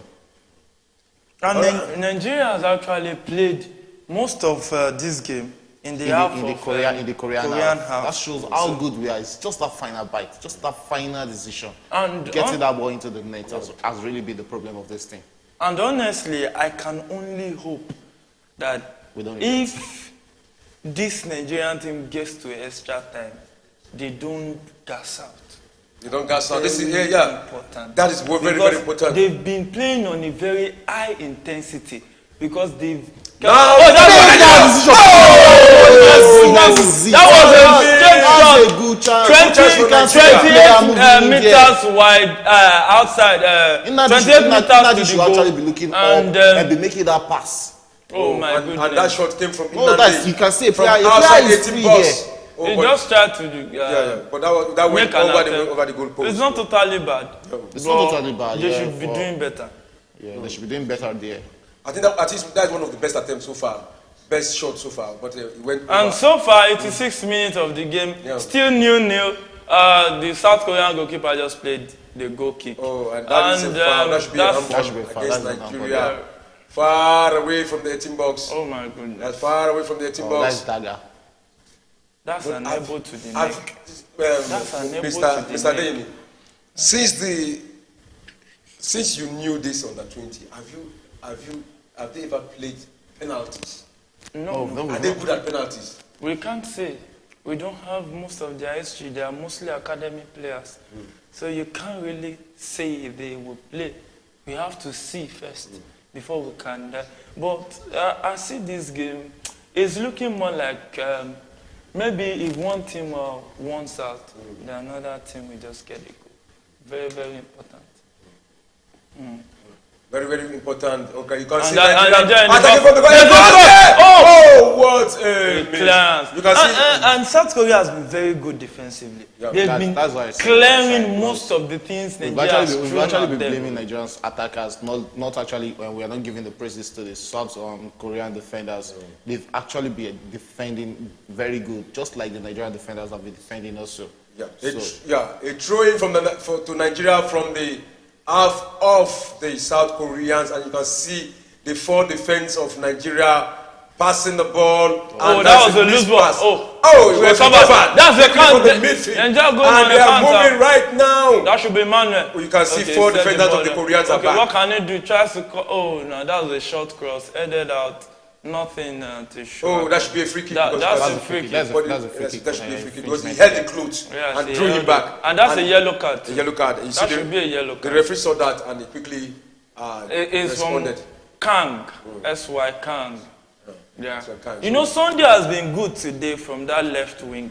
And the same thing from Bameyi, the captain. Bameyi. He has been good today too. And we can see Daga. Daga has been fantastic today too. Eletu, maybe I think he gassed out. But so far so good. Ladamboso has been on point with his tactics. And we just hope the guys can interpret it to victory. Win or lose. This is a decent squad. A decent squad. Win or lose. I agree. Yeah, decent team. And actually, under 20 is not really mainly for winning. It's for discovery of new talent. So now, our expectation should be limited, though. I'm so happy that we've discovered that we have another goalkeeper in Ania Goso. You can see. Trying to beat the defense of the South Korean from the left side. You can see 2 defenders at the head. Throwing for Nigeria from the half of the South Koreans. Abalaka is there to take the throw-in. What did he do? He watched 1, 2, 3 men. What did he do? He quickly threw the ball down to Daniel and he crossed there into the midfield. And it is Nigeria who is still in control of the ball. Passed the ball and they are working on the right side. He beat his man and he quickly passed the ball. But the ball was retrieved by the defense of the South Koreans. So I view as the final thought has been their undoing. They've not been able to breach that final thought, the final pass. The defense line of South Korea has been fantastic. They've been solid. They've been really solid defensively. That explains why Nigeria has not really created very good clear-cut chances. They've just been playing in the middle of the field, getting the ball possession, but possession don't win games. Goals does. Goal does, and it is the 90th minute. 90th minute, that is regulation time is over. Any moment from now, the referee is going to give the additional time. How many minutes will the referee add? There's no much injuries. Maybe 3, 4. It should look like a game of 4 minutes or 5 minutes. 4 minutes or 5 minutes. Will that be enough to do the damage? But quickly block from the midfield. That's just loose balls. They lose balls too easily. And the way they are playing like this, South Korea can just catch them on a counter. And they can pay dearly for it. And it ends it. It can end it. It is not who play better that wins most time in football these days. Wow. It is who scores the goal that wins. And you can see one of the Nigerian players have been rough, and that is John. That is John there. John actually was the one who robbed. He was the one who robbed the South Korean. Five minutes additional time. All right, the referee has signaled the additional time, and it is 5 minutes additional time, and it's still goalless for both teams. Nigeria is pressing hard to break the defense of the South Koreans, but yet the moment for South Korea. Well defended by the Nigerian defense. That was a good defense. We have to give credit to the 2 teams defensively. Yeah.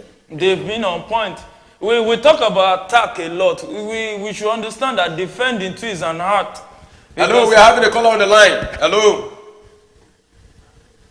How do you do today? I'm calling. All right, this is the Premier from Germany. All right, coming from Germany. Hello. All right, yes. This is the Premier Sport Fan Center. How do you do? I hope you are watching this match live right now. Okay. I don't know why you people you don't show this thing so that they can watch it. We are talking. We are sorry. This is on YouTube. Not talking. This is YouTube. You can't really expect us to show the match. Because of the licensing and we can only analyze the match for you. We can't really show it to you. Yeah, we have to understand that. Don't worry. Very soon when we get the right, at least we'll show you some of the highlights. But right now, we lost that. For the guy that just scored, we are very sorry. It's not that we don't want to. Very soon, over time, we'll go to that level. But for now, it is the update we can be giving you live.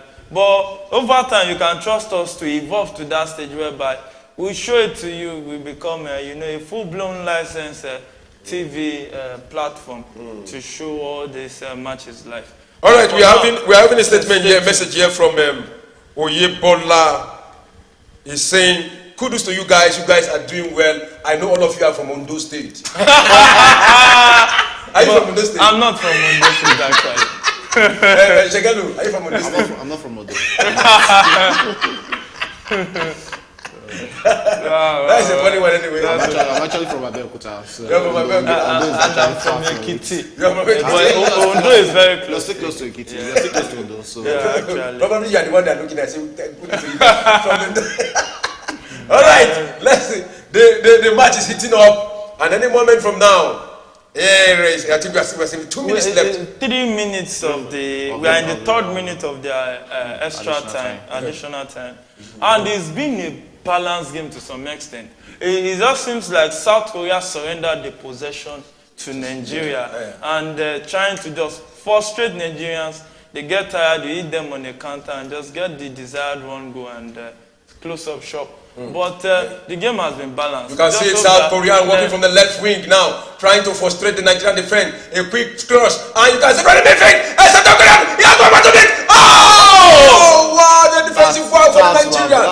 You can see the spirit of the South Koreans have risen, trying to score the goal in the last minute, fighting hard, still in control from the right wing. He has one man to beat. He beat the Nigerian defense. Oh, that's a good defensive work. And Nigeria now on the counter. And it is Bameyi. Oh, that's him. He overspeeding with his pace. And he's working too. He beat two. What did he do? What a goal! Oh, that was a good save.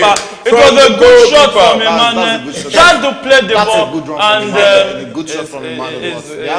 The South Koreans actually have a very good goalkeeper. He has position. Yeah, that's a good. Wait, this is not a dull match. This is not a dull match. I think both teams have really played well. And South Korea is on the attack. What can they do? That's a good defensive work. There's no penalty. You can see the referee signal. It was in front of the referee. The referee saying there's no penalty. This is diving. Or maybe the foul is not strong enough. Hey, cross, you guys see the South Koreans now. Oh! That was almost an own goal from a Nigerian player. Oh, that was. Look at how he took out that guy took him out. That would be a soft penalty. Is VR checking that? I think there's a call from VR. I think there's a call from VR checking that. Let's see. Call for VR checking that, but I don't think it's a penalty. There's no way. They better don't give that. There's no way. Otherwise, no way. There is no way. Now, the referee has signaled the corner kick in favor of South Korea. The captain is about to take it. Lee, the captain, that was yellow carded earlier. I think after this corner kick, the referee should be bringing the game to a corner kick from South Korea. Quickly take in. You can see the goalkeeper aiming and the ball. And that is the end of the match. That is the end of the full time. Now we'll be waiting for the extra time. Yeah. And you can see the goalkeeper and Nagboso of Nigeria. They are all thanking God. Nigeria is a very religious nation. Yeah, very religious. They are thanking God for not being defeated. Yeah, no, but they should be thanking God after winning. They still have 30 more minutes to play, talking about the extra time in this game. Well, good 19 minutes of football from both teams. You can see how tactical brilliant they are, and how much two of them are. Both teams have actually contained each other. It's just unfortunate we didn't get to go in this game, but we're going to the extra time. Let's see how much they can actually attack each other or create and take chances. That is what this game has actually been lacking. And you can see the Nigerian players talking to themselves. This time around, it's not the coach talking to them, but they are talking to themselves. You should be crossing, you should be doing it, and you can see them together, the Nigerian culture, around each other and trying to talk to themselves and also to pray. And that's one thing about Nigerian football. When it comes to Nigerian football, there is no Christian, there is no Muslim, there is no traditional worshiper. They all come together with one voice. And that is why football is an important tool of unity in Nigeria. The government should be spending all over the world. Because this is one of those things that will unite everybody. It's not about color. It's not about tribe.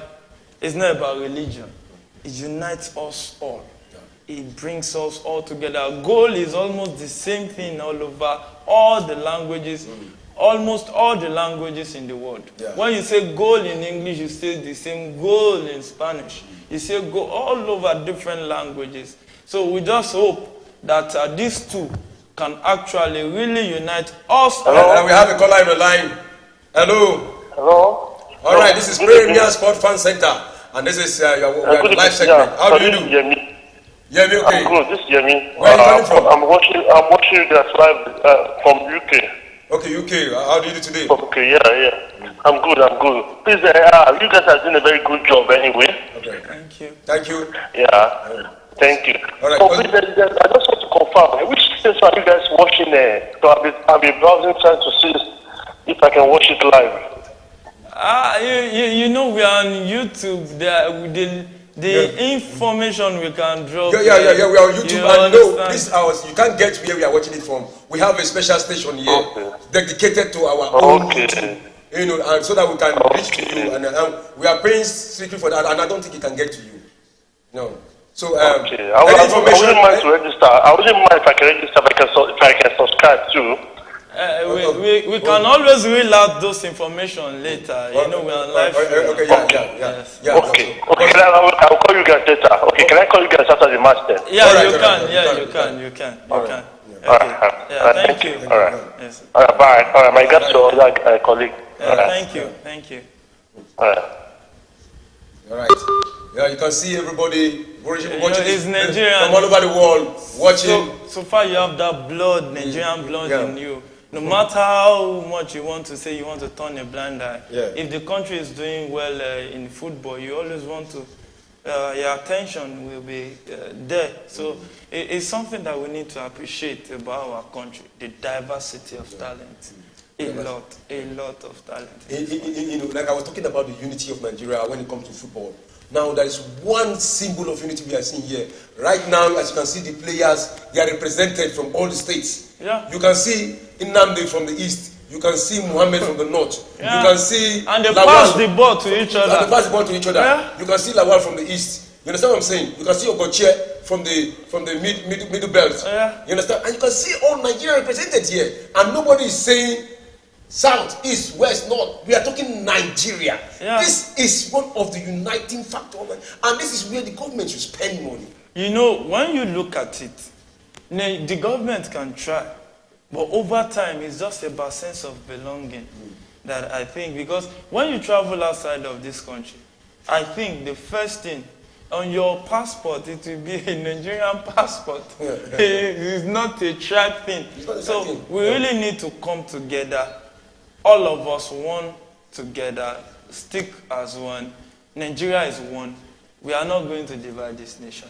We will not agree. I think the ref just signaled to the players to come back to the pitch for the beginning of the extra time. All right, so this is Premier Sport Fan Center. I appreciate those who are sending messages in right now. Whenever you send a message, I think we are going to respond. And remember, our number is on the screen of the YouTube. Listen, so when you get the number, you can call in and give your contribution. Whatever you have in your mind, feel free to discuss with us. We have two able men here who can do justice to whatever question you raise, and we'll discuss whatever you have to say. You can also share with us. And the ref is just tossing the coin to pick sides. The ball passer on the side, the places they play from the first half of the extra time. It's going to be 30 minutes. Let's just hope Nigeria gets a goal in this extra time. And it's looking like a clash of titans. And no, but you can see an extra time game yesterday between Israel and Brazil that ended up in. Hello, this is Premier Sport Fan Center. David, once again. Where are you calling from? I'm calling from Wari. I called earlier wrong. All right, okay. The Wari Wolf man. Yes. Davido, how do you do? I'm fine. All right. How are you feeling the match right now? The match has come to an end, and it is goalless. They are into extra time. Extra time is about to start right now. Yeah, the boys are really trying. The Flying Eagles are trying. They just lack the cutting edge at the final third. Okay. I hope in this extra time they are going to do better. All right. We hope so. We hope so. We hope they are going to do better. And so far, from the match you have seen so far, what do you think the coach of Nigeria should be doing to tweak things for this extra time? Yeah, well, I think they need to just keep doing what they are doing, but they need a lot of bodies in the penalty area. Some of the boys, their runnings are side by side. Yeah. We need bodies in that penalty areas, and we need a lot of crosses so that things can happen. I think it is the final third that we have problem. Our goalkeeper have not been tested at all, and you can see the midfield orchestrated by Daga. They are doing well. We just need that attacking. That final pass so that we can have that cutting edge. Yeah. And you can see Nigeria attacking. Oh, they missed. That is a silly miss at this time. You don't do that. On a final note, I hope you've told people around you about Premier Sports to subscribe and get notified when we come up. Yes, of course, I'm doing that. I'm a follower of Premier Sports Fan Center, and I encourage people to subscribe to your page, on the notifications, and do the necessary things. I follow you a lot. All right. Thank you very much. We are grateful. Nice Thank you. I will just hope you come back at the end of the match when Nigeria will win this match. After probably. We hope. All right, Mr. David from Warri. Thanks for coming. You are welcome, sir. All right. Consider a lot of people are really following this match. Yeah, because it's Nigeria. Nigeria. It is our own. They are our own. They are our brothers. Yeah. So we need to support. We need to show some support. So, and they are trying to make us proud. They've made us proud, defeating Italy, defeating the host Argentina. So it's a good thing, and we need to show some support. Yeah, we need to show some support. This is Premier Sport. Please remember to subscribe. As you are watching us, just subscribe. When you subscribe, you will always get notification whenever we are live. Whenever we are having any show, you will always have the opportunity to be with us. So far in this extra time, what have your observation? The game is still going like it went during the regular time. It's just second minutes going up in the extra time, so nothing really much except for that misplaced shots on targets from that Nigerian striker. It's still the same thing. Let us just create chances to score. We've actually dominated the game a lot in this match. Just get that chance, create that chance in the box, have a talisman there to get a goal. That is what this team actually lacked. We've seen the Korean. They've not really tested the Nigerian goalkeeper rightly, like the Warri player actually said. We've not really seen our keeper being tested in this game. This game has actually been played around the midfield, and Nigerians even be more in the Korean half of the game, half of the pitch. So it's just about us just getting that moment, and having that goal. That is what we lack in this game. That is what we lack in this game. And you can see a lot of Nigerian writing, sending messages to us. To Ovie Tony, he said, good job, Premier Sports Fan Center, but he said they cannot watch this match where they are right now. They are all tuned to Premier Sports Fan Center, and they are watching us. I said, and he's congratulating Premier Sports Fan Center for a job well done. Yeah. And we have thank you. Obasa. Without them, we can't be here. We need them. Obasa Olabi is also asking, how do we watch this match? Like we said, tune on to Premier Sport Fan Center. You will always get the live update. Yes. You will get the live update. For now. For now. Yes. Yeah, you just have to let them know that due to privacy and security reasons, can't actually be naming stations on YouTube. Yeah. So that is one of the reasons we can actually name those stations for them. Yeah. So that is that. So so far we can see South Koreans. A corner kick for South Korea from Nigeria. I think we have to be careful with how much these South Korea players are actually trying to commit us with that penalty. Because one of these might actually pay off for them. Because if they are not getting the shots, if they are not getting their own attackers into the net, into the box to get those needed shots, they've been trying to commit us. We've seen the ref twice during the regular time wave away a penalty shot from the South Koreans, and that is another one looking like it died from them before it led to the corner kick. So our defenders actually, they have to be careful. So we don't give out a penalty just like we did against Dominican Republic in the first game.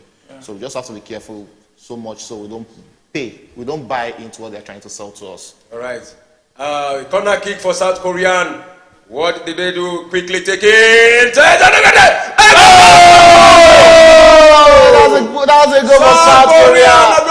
Nigeria. They break the deadlock in the 95th minute. South Korea not just scored Nigeria through a corner kick. What a goal for South Korean. What a sad moment for Nigeria. And you can see the celebration. I don't forget, South Korean this is celebrating. their first shot on target. Yes. Like the first shot on target. That's their first attempt. A first attempt on goal. The keeper is way too high on this line. He's way too low.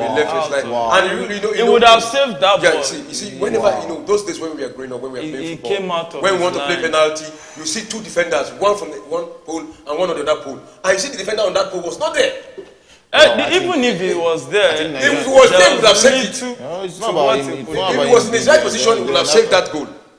Wow, that's a goal from Choi. And 95th minute, I can't really say well deserved goal for South Korea because we've not really seen them much in this game. Let's hope this goal will actually explode this game and we'll see more of the Nigerian guys trying to take their chances now. They have themselves to blame for going behind, one goal behind to South Korea in this game because we've lost a lot of chances during regular times that should have given us the goal. It's all a game of football is about how much you take your chances.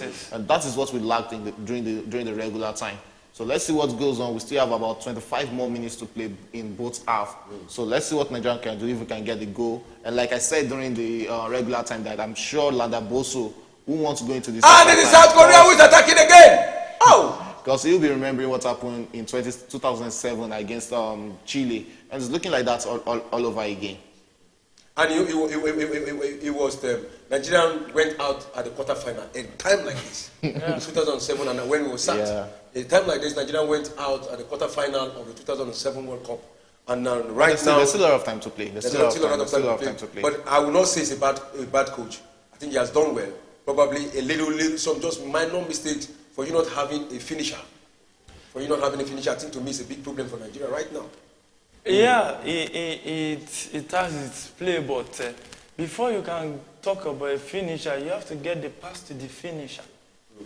The final pass has been our undoing in this game. The final pass. That has been our undoing. And I think that's where Nigeria needs to be doing better. And we should be trying to commit ourselves into this. I wanted to say this before.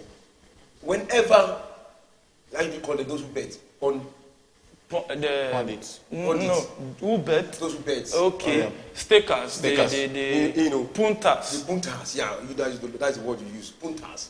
Whenever you see the puntas, they've actually put their money on. So most times this thing always go on the other side. No. Those are places we shouldn't go in. No, I said most time it goes because I don't know. Most time match fixing. It's not match fixing. I'm not talking about match fixing. I say most time it goes opposite side. No, because most people have staked. What you look at is you are looking at most people in Nigeria. It's not only in Nigeria that they play bet. It's played all over the world, most countries of the world. So it is just reality. Many times you can't predict reality. Because I can tell somebody that you can't really say, okay, this is where I'll be, 2 p.m., what I'll be doing, the shirt I'll be on, all these things. Do you understand? So it's the unpredictability ratio of human, unpredictability ratio of life. So it's part of football too. He was coming from outside position. Yeah. But you know, Yemi, Nigerian conceding a goal was actually written all over this game. Right from the time we've been losing a lot of goals in this game, it has actually been written all over that we'll surely be going a goal behind here. And that's another substitution Ladan Boso is trying to make. We can see him talking to the number 14 player of Nigeria, who will be bringing up. I think that's a double substitution. Yes, we'll be bringing in the number 14 and number 18 to try and tweak some things up front for Nigeria. We just need that final moment. And we can also see these South Korean players trying to ginger their players up. And you have to agree with me, this is a team that played 90 minutes without conceding a goal. The defense was actually good. So what is now 20 minutes for them to play without conceding another goal from Nigeria? Because we are not even playing like a team, and we can see Nandi going out. Yes, he has actually been one of the very best players for Nigeria in this game and in this tournament. And when you look at it, you know I spoke about Nigeria burning out strength in different time. Extra time, there's every tendency they will drop. And I think that should... Well, that was against run of play. That was against run of play. It was against run of play, though, but that was poor defending. Yeah, it was poor defending. Very poor defending. Very poor defending, and the Nigerian. I just hope the South Koreans will just start wasting time. That's the next thing to do. That's one. And you can see Nigeria attacking from the left side. A cross! And there's still nobody in the box. No, see nobody in the box. And you have to agree with me, since the little left-hand midfield, that midfield hasn't really been like the midfield we saw in the first half. Shot! Oh no, it's not about taking shots. It's not really about taking shots. It's about taking shots, putting the shots on target. We've been taking wayward shots right from the first half of the game. You saw the Man City game yesterday. Yes, we can say Gundogan is a very much experienced player, but we saw how he took his shot. This is how you take shots, not just taking wayward shots. That's a wayward shot from the Nigerian player. More like a back pass. And now we're in the 100th minute. 5 more minutes to go in the first half of the extra time. And you can see Clement say, we not watching this is really a big blow for them. You know, it's finding it difficult to watch. All right, stay tuned to the Premier Sports Fan Center, and you always get live update. Live update. Yeah. You always get live update. And 100th minute, Korea leading a goal to 0, and the goal scored in the extra time. In the extra time of the game by Choi. So we just hope Nigeria can come back into this game and give us something to cheer. I think even if Nigeria is going to get to go in this game, it's going to be against the run of play. I don't really see us taking ourselves into the box and creating that chance for that goal. We currently see, I think that is an offside goal from Celta Figo against Barcelona there. So Kim trying to play the goal kick.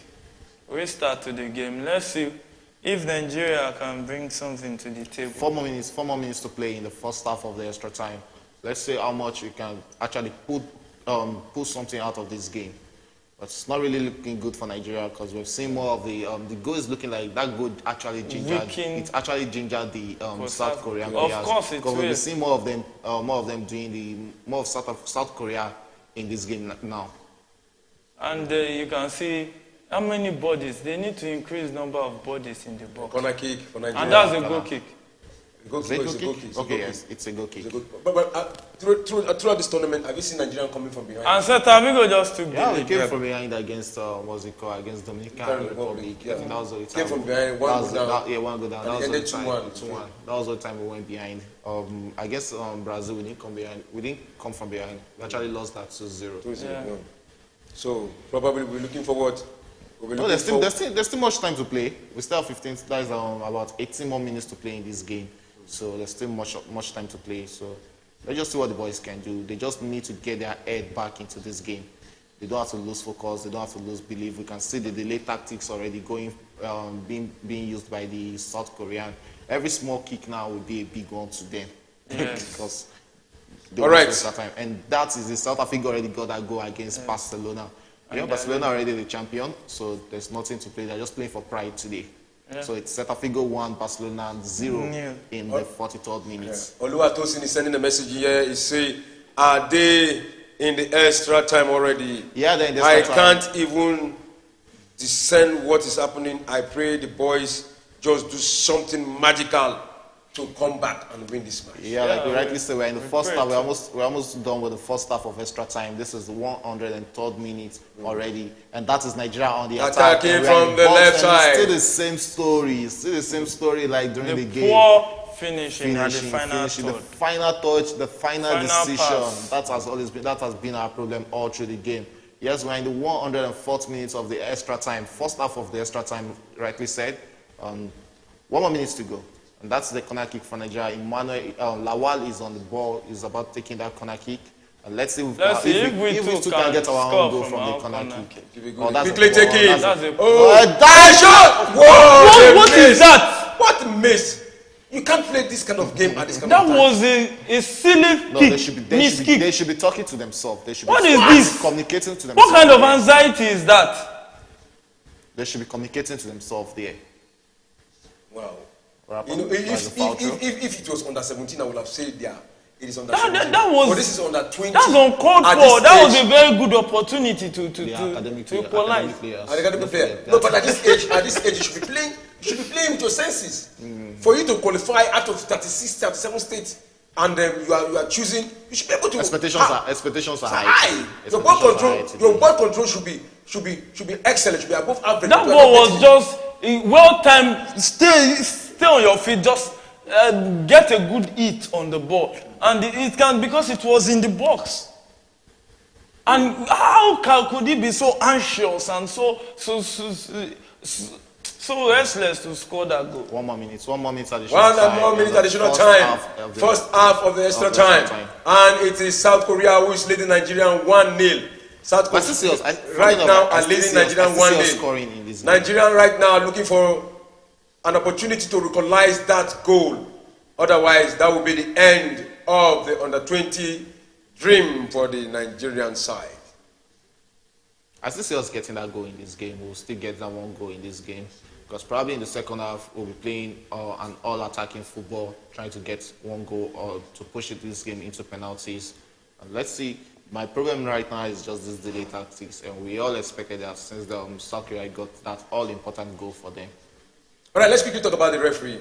No. There's nothing the referee has been fantastic. He has been fantastic in this game. There's nothing bad from the referee. So, not that if they win Nigeria, we'll send our Juru. No, it's not a joke. It's not a joke. They should be sending this ball when you are 9 minutes extra time. You send the ball. We are way taller than this. We are way taller than this. Oh, and the referee have blown the whistle. The end of the first half of the extra time.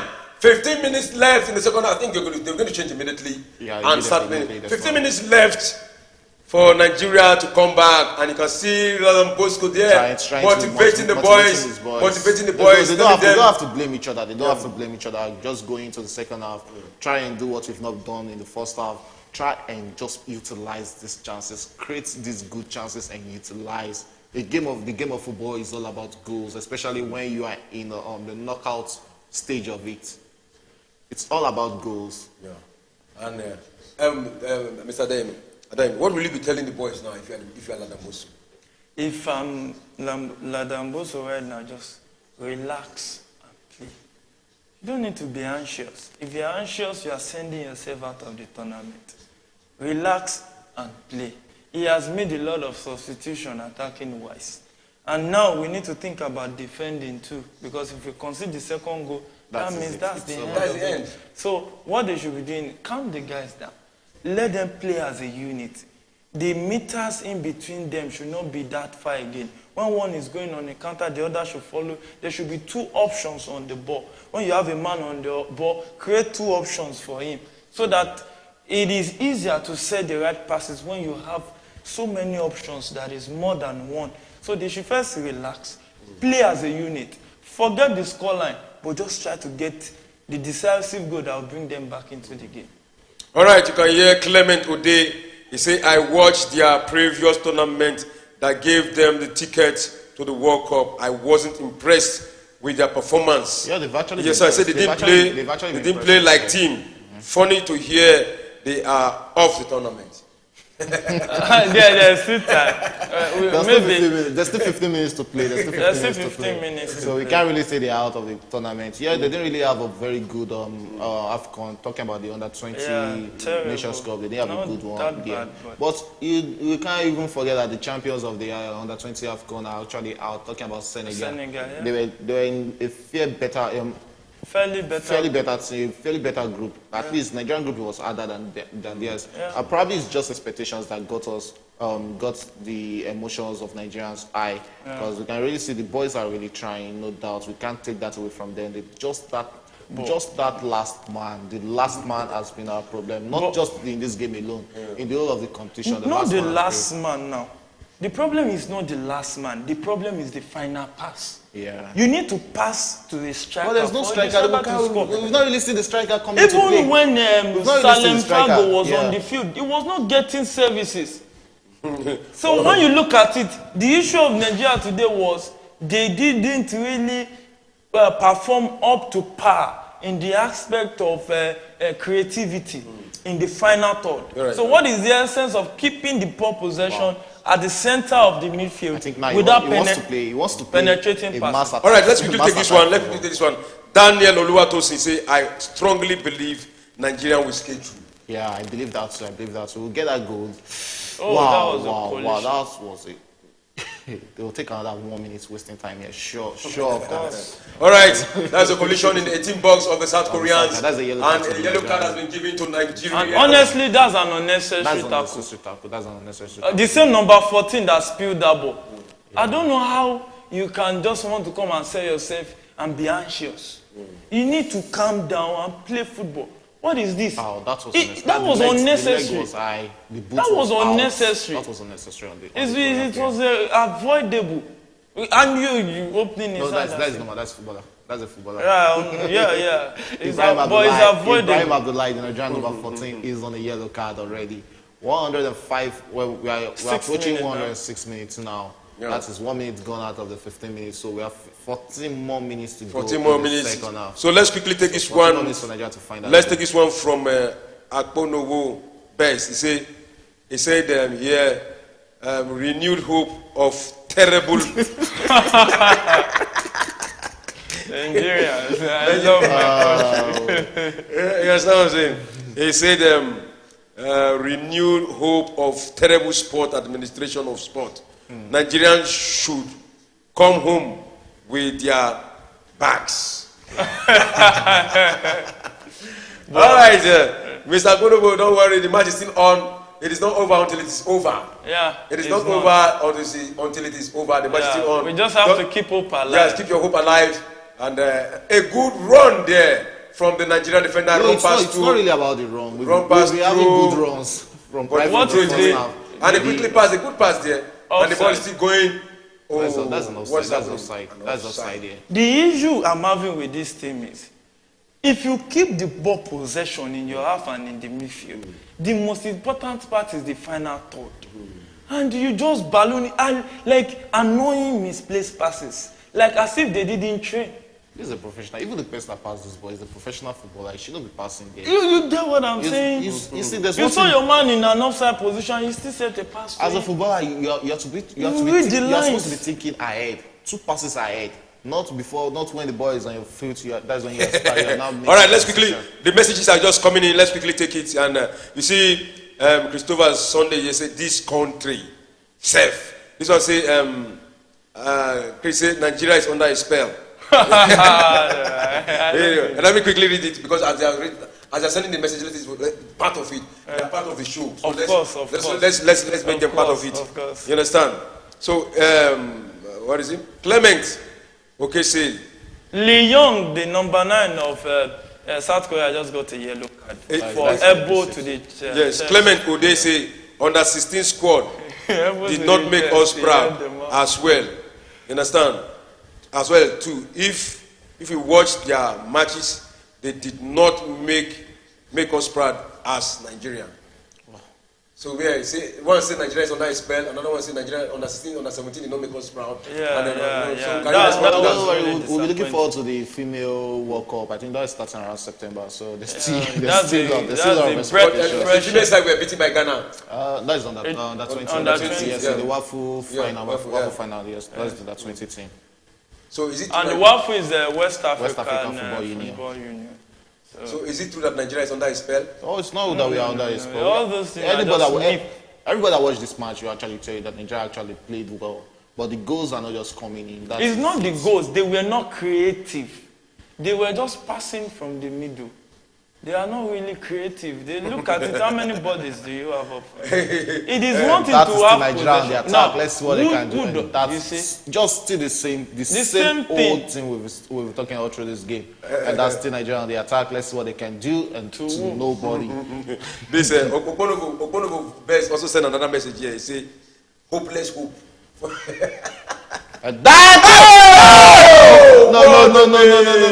Emmanuel should be scoring that. Can you imagine that?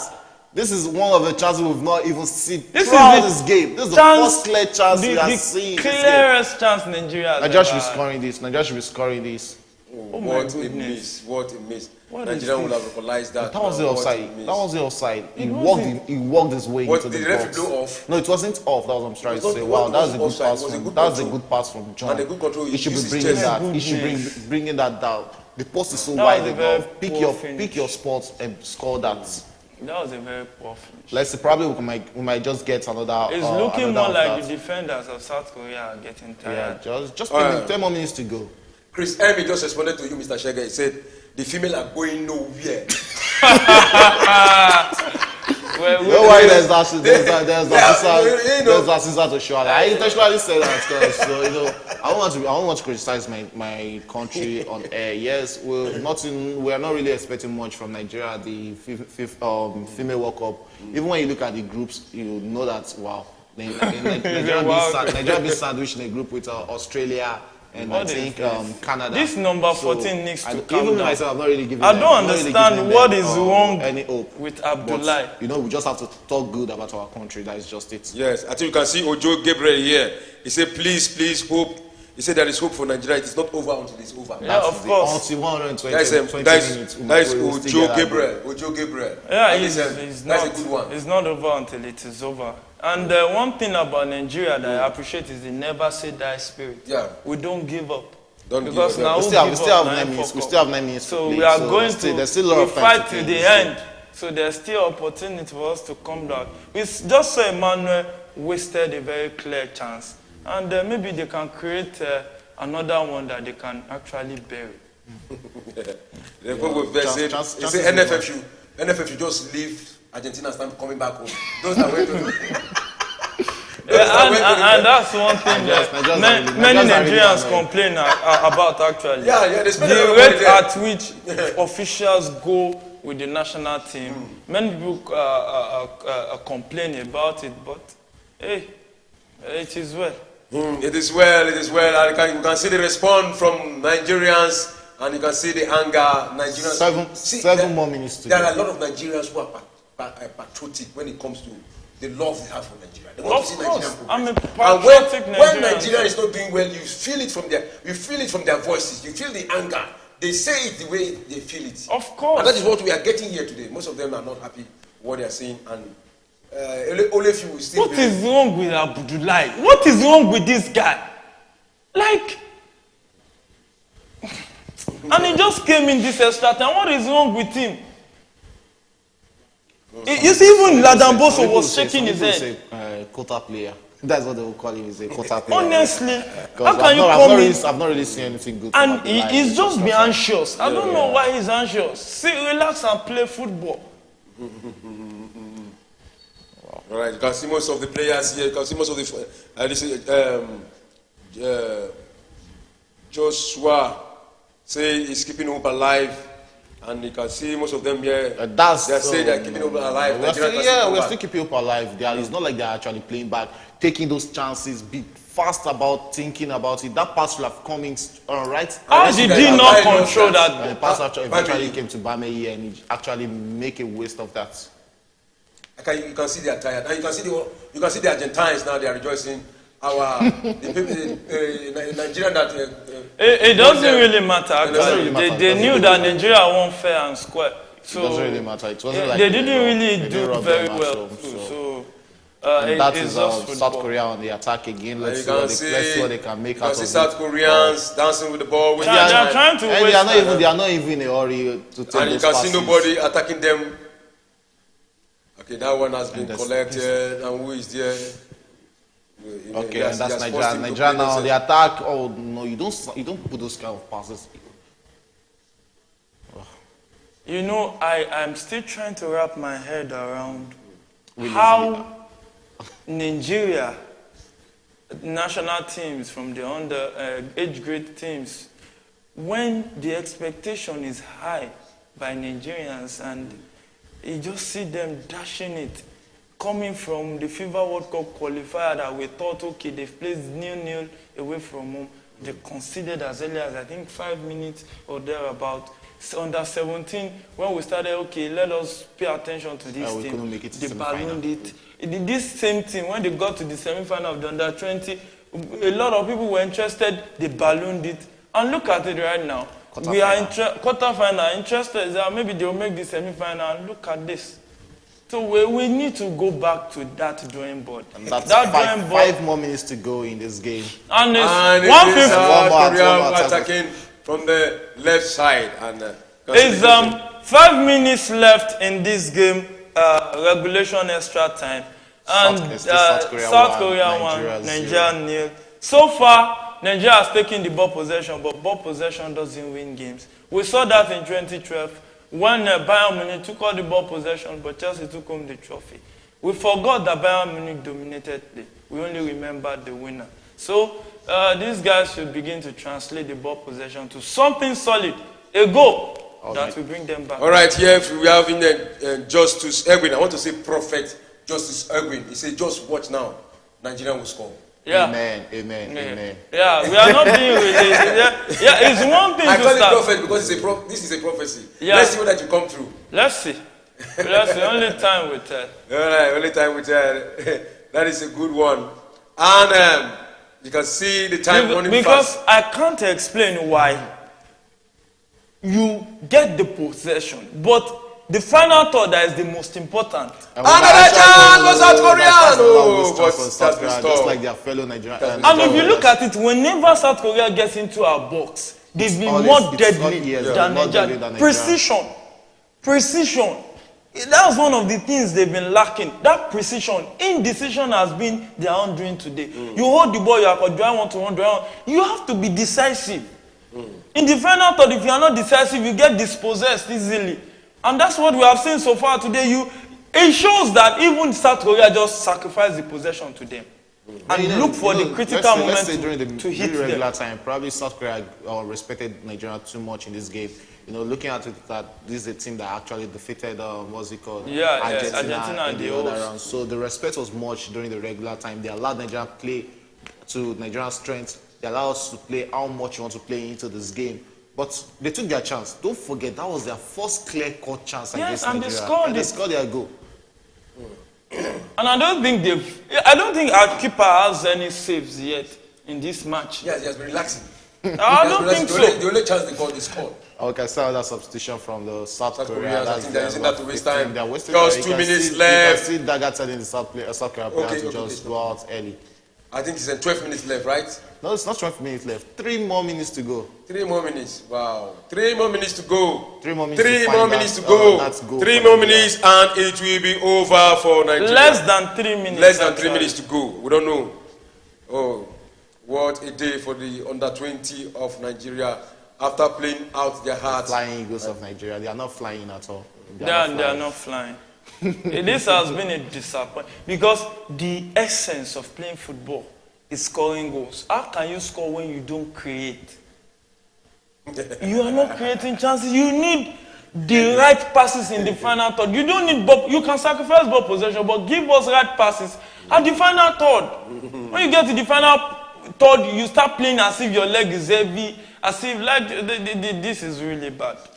Honestly, this is really bad. Bess is saying the moment I heard the boys saying they want to win the match, they want to win the trophy for the president, I knew they have lost it because they are bringing politics into the match. No. We can't take that. We can't take that. That's not patriotic enough. But we have to say this: that it is a good thing for them to say that we are bringing this trophy for the president. It's a new administration, so you need to give something. You need to spread happiness. You need to spread good vibes in the society. They wanted to do this for as an appreciation. Yeah. I think it would have been. And unfortunately, it would have been a good thing. You understand what I'm saying? It would have been a good thing because the past administration did not win anything, and we're having a new administration. By the time we start winning trophy, at least there will be renewed hope. What we need is and that's the final chance for Nigeria. This might actually be our last chance in this game. What? Final decision. Final pass and final decisions. Keep on. Oh God.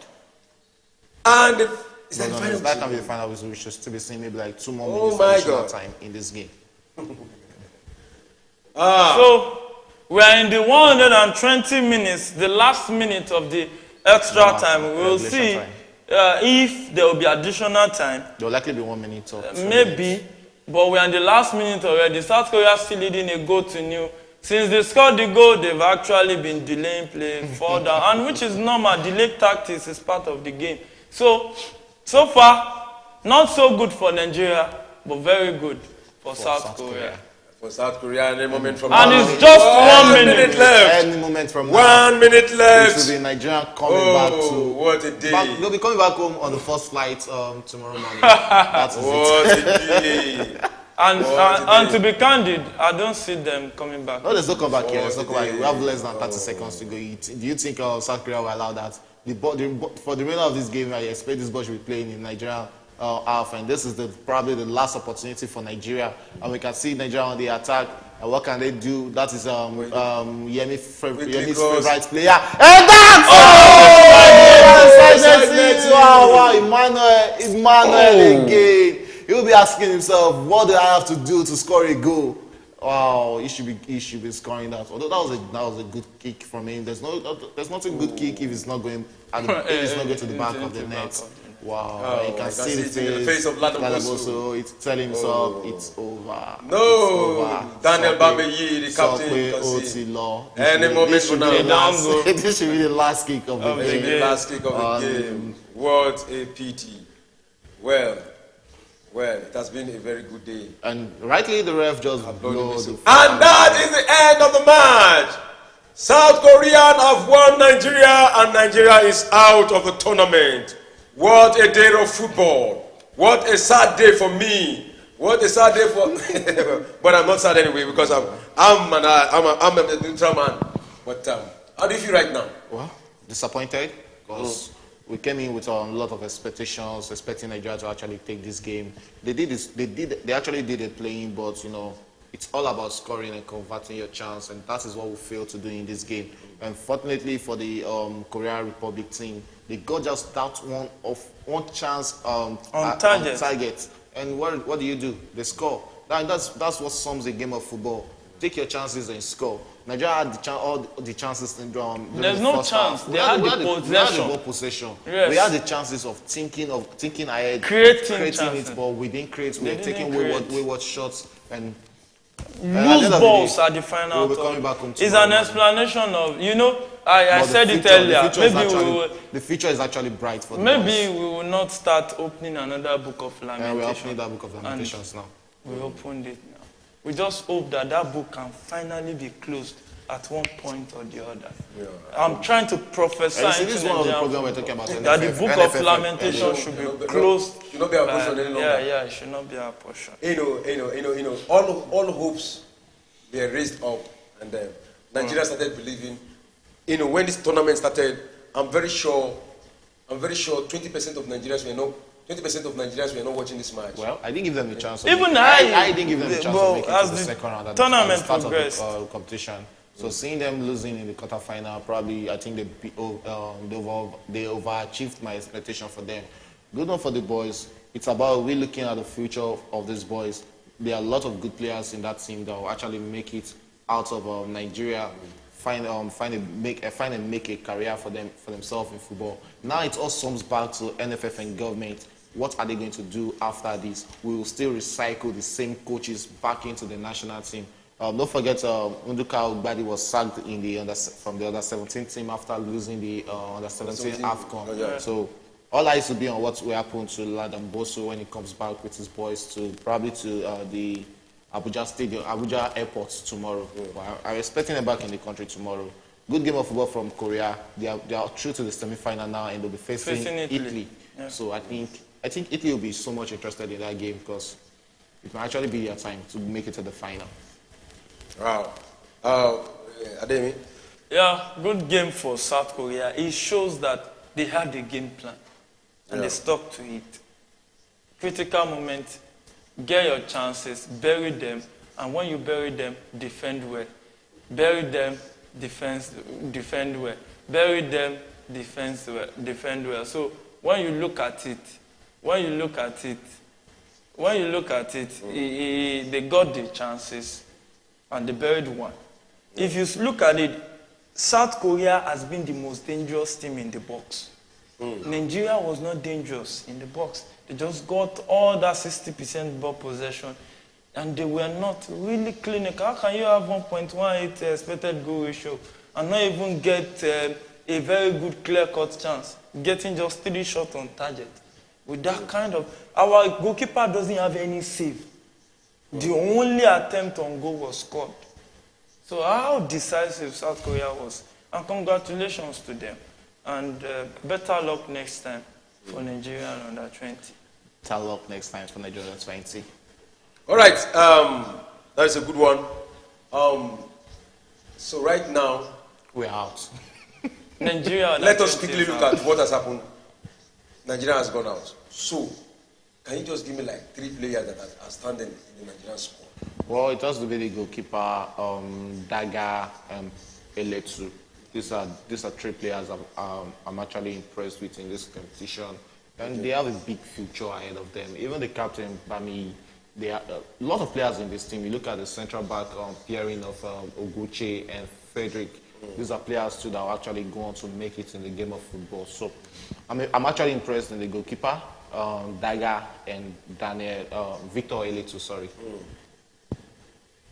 All right. Ademi, what about you? Yeah, well, number 1 for me has to be Eletu, followed by Daga, then Ania Agoso, the goalkeeper. Then we have to squeeze in Oguchi. Fantastic performance today. We can't, sometimes you can lose concentration, but Oguchi in the defense, fantastic. Fantastic guy. So those 4 for me are very good today. All right, do you see any of these players promoted to the Super Eagles? Yeah, a lot of them. A lot of them, not even any of these players. A lot of them will be promoted to the Super Eagles. And I'm so much interested in seeing the next Super Eagles roster for the next game against Syria. Squad list against Syria Leone to see who and who will make. Daga has always been, was part of the last squad list for the Super Eagles. He trained with them for the last set of games we played. So it should be a familiar face back in the team. And let's see how they can usher in players like Eletu. Don't forget John Mikel Obito also came into the Super Eagles immediately after the under 20 World Cup. So Eletu is actually looking like a player that will actually get into that team, probably as an understudy to someone. You look at the defense pairing of Gochu and Frederick. These are players to I also expect to make it to the Super Eagles, depending on the clubs, on the future they actually, on the moves they actually make in future. Because that is the most important thing about a footballer. The next step they take is what really matters a lot. And when you look at it, Nigeria, many times, it doesn't go as you predict because of some invisible forces that can influence decisions of coaches in Nigeria. Disclaiming that though, but we hope that they can do the right things with some talent we've seen here. Especially that right thing is not coming anytime soon. We'll still be complaining of this in the next under 20 World Cup. I won't be part of those people. I'm a patriotic Nigerian, but I'm also a realist that will see it as it is. And honestly, it's high time we do something. And I hope the new administration can help us in reducing all these errors in our football to a large extent. Yeah, I actually believe in this new administration to do something about it. Yeah, I hope so. What we are seeing. I hope so. What we are seeing. With the right direction. If you don't love sport, you cannot develop sport. Of course. Of course.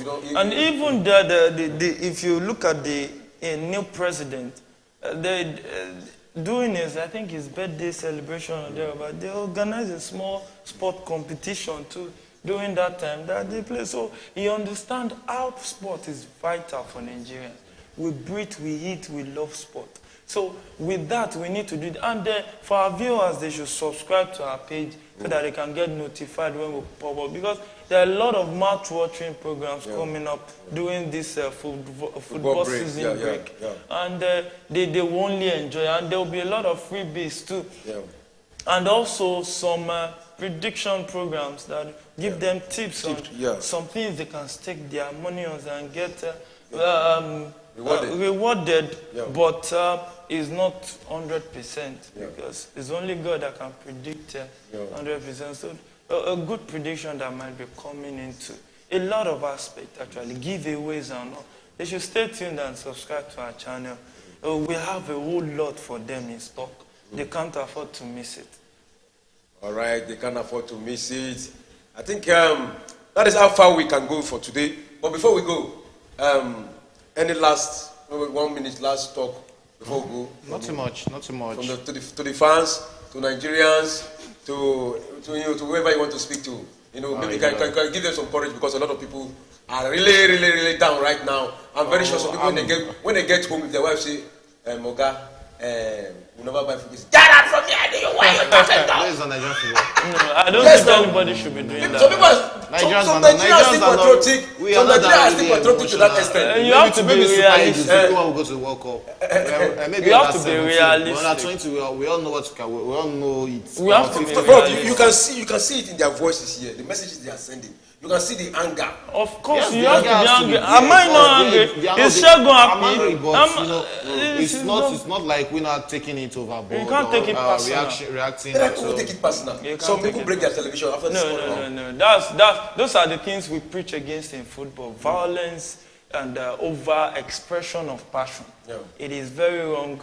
We totally speak against it here at Premier Sports Fan Center. Yeah, like even the match between Manchester City versus Manchester United. I think one of the players was charged for wearing insulting and this thing against the Hillsborough accident that happened during one of those matches in Wimbledon. They charged him and they arrested him. Yeah, so those things. A lot of Liverpool fans died that period of time, and he was using it to mock.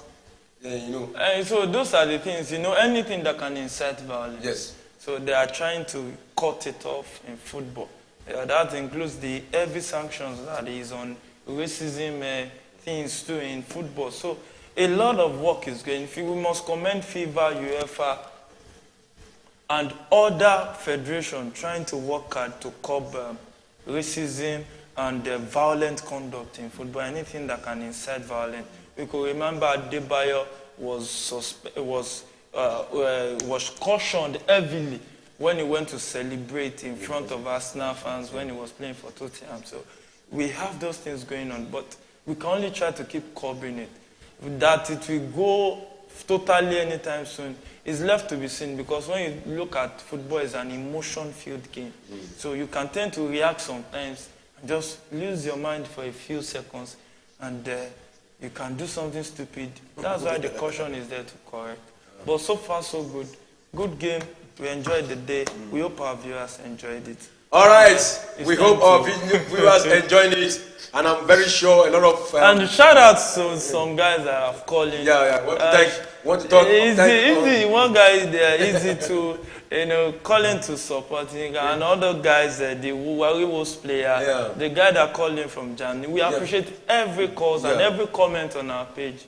Thumbs up. In fact, we appreciate you. We love you with all our heart. Just keep it up. Keep it up. We have more to offer to you, and we are going to enjoy ourselves when it comes to football. It's fun. We're going to catch the fun. We're going to catch the fun, enjoy the moment. Because football is all about a moment. But it seems Shegun is not enjoying any bit of it. Because he has been frowning, because it's good to it's just... I'm really disappointed. Honestly, I am too. Really disappointed. We just have to smile it off, because we can't rewind it. Yeah, there's nothing you can do. It's gone. All right, that is how far we can go for today. I think we've thanked all the fans that sent message and all those who called, and also want to thank Shegelo. In fact, anytime you're in the studio, a lot of people really want to, they want to be part of it, because somebody was saying this man did grow from Europe. He talk like a big man, like a big white man. I know what I'm saying, and he's well grounded when it comes to football. Yeah. I say, well, people have that gift, and the octopus always disclaim. No, I disclaim octopus. We always disclaim the title. We try to avoid it, but there's no. I don't have any other name to give to you, but. Adeyemi is fine. I don't like it. I know. Or if you want it in full, it's Adeyemi Afolayan. Right. And the sweet part is that's my name. Right. I hardly do all this. Even on social media. All right. Don't worry. By the time you pass on the street of Nigeria and somebody say octopus, you will know that when you will know that name has gone far. Adeyemi is better. I just do the. All right. That is how far we can go. This is Premier Sport. Please, always subscribe to our YouTube channel. You will always get notified whenever we come on. And remember to join us on Wednesday when we come with the Europa Conference Final. When we come with the Europa Conference Final, on Wednesday by 8 o'clock. And that is another cracker. Yeah. Another trophy lifting match. Yeah, West Ham Fiorentina. Yeah, West Ham Fiorentina. So don't forget to join us at the board. For now, it's bye from us and see you on Wednesday by 8 o'clock. Yeah. Bye-bye. Anybody can collect from Chelsea. Anybody who collects. This season may be awful, but I'm telling you. Next season.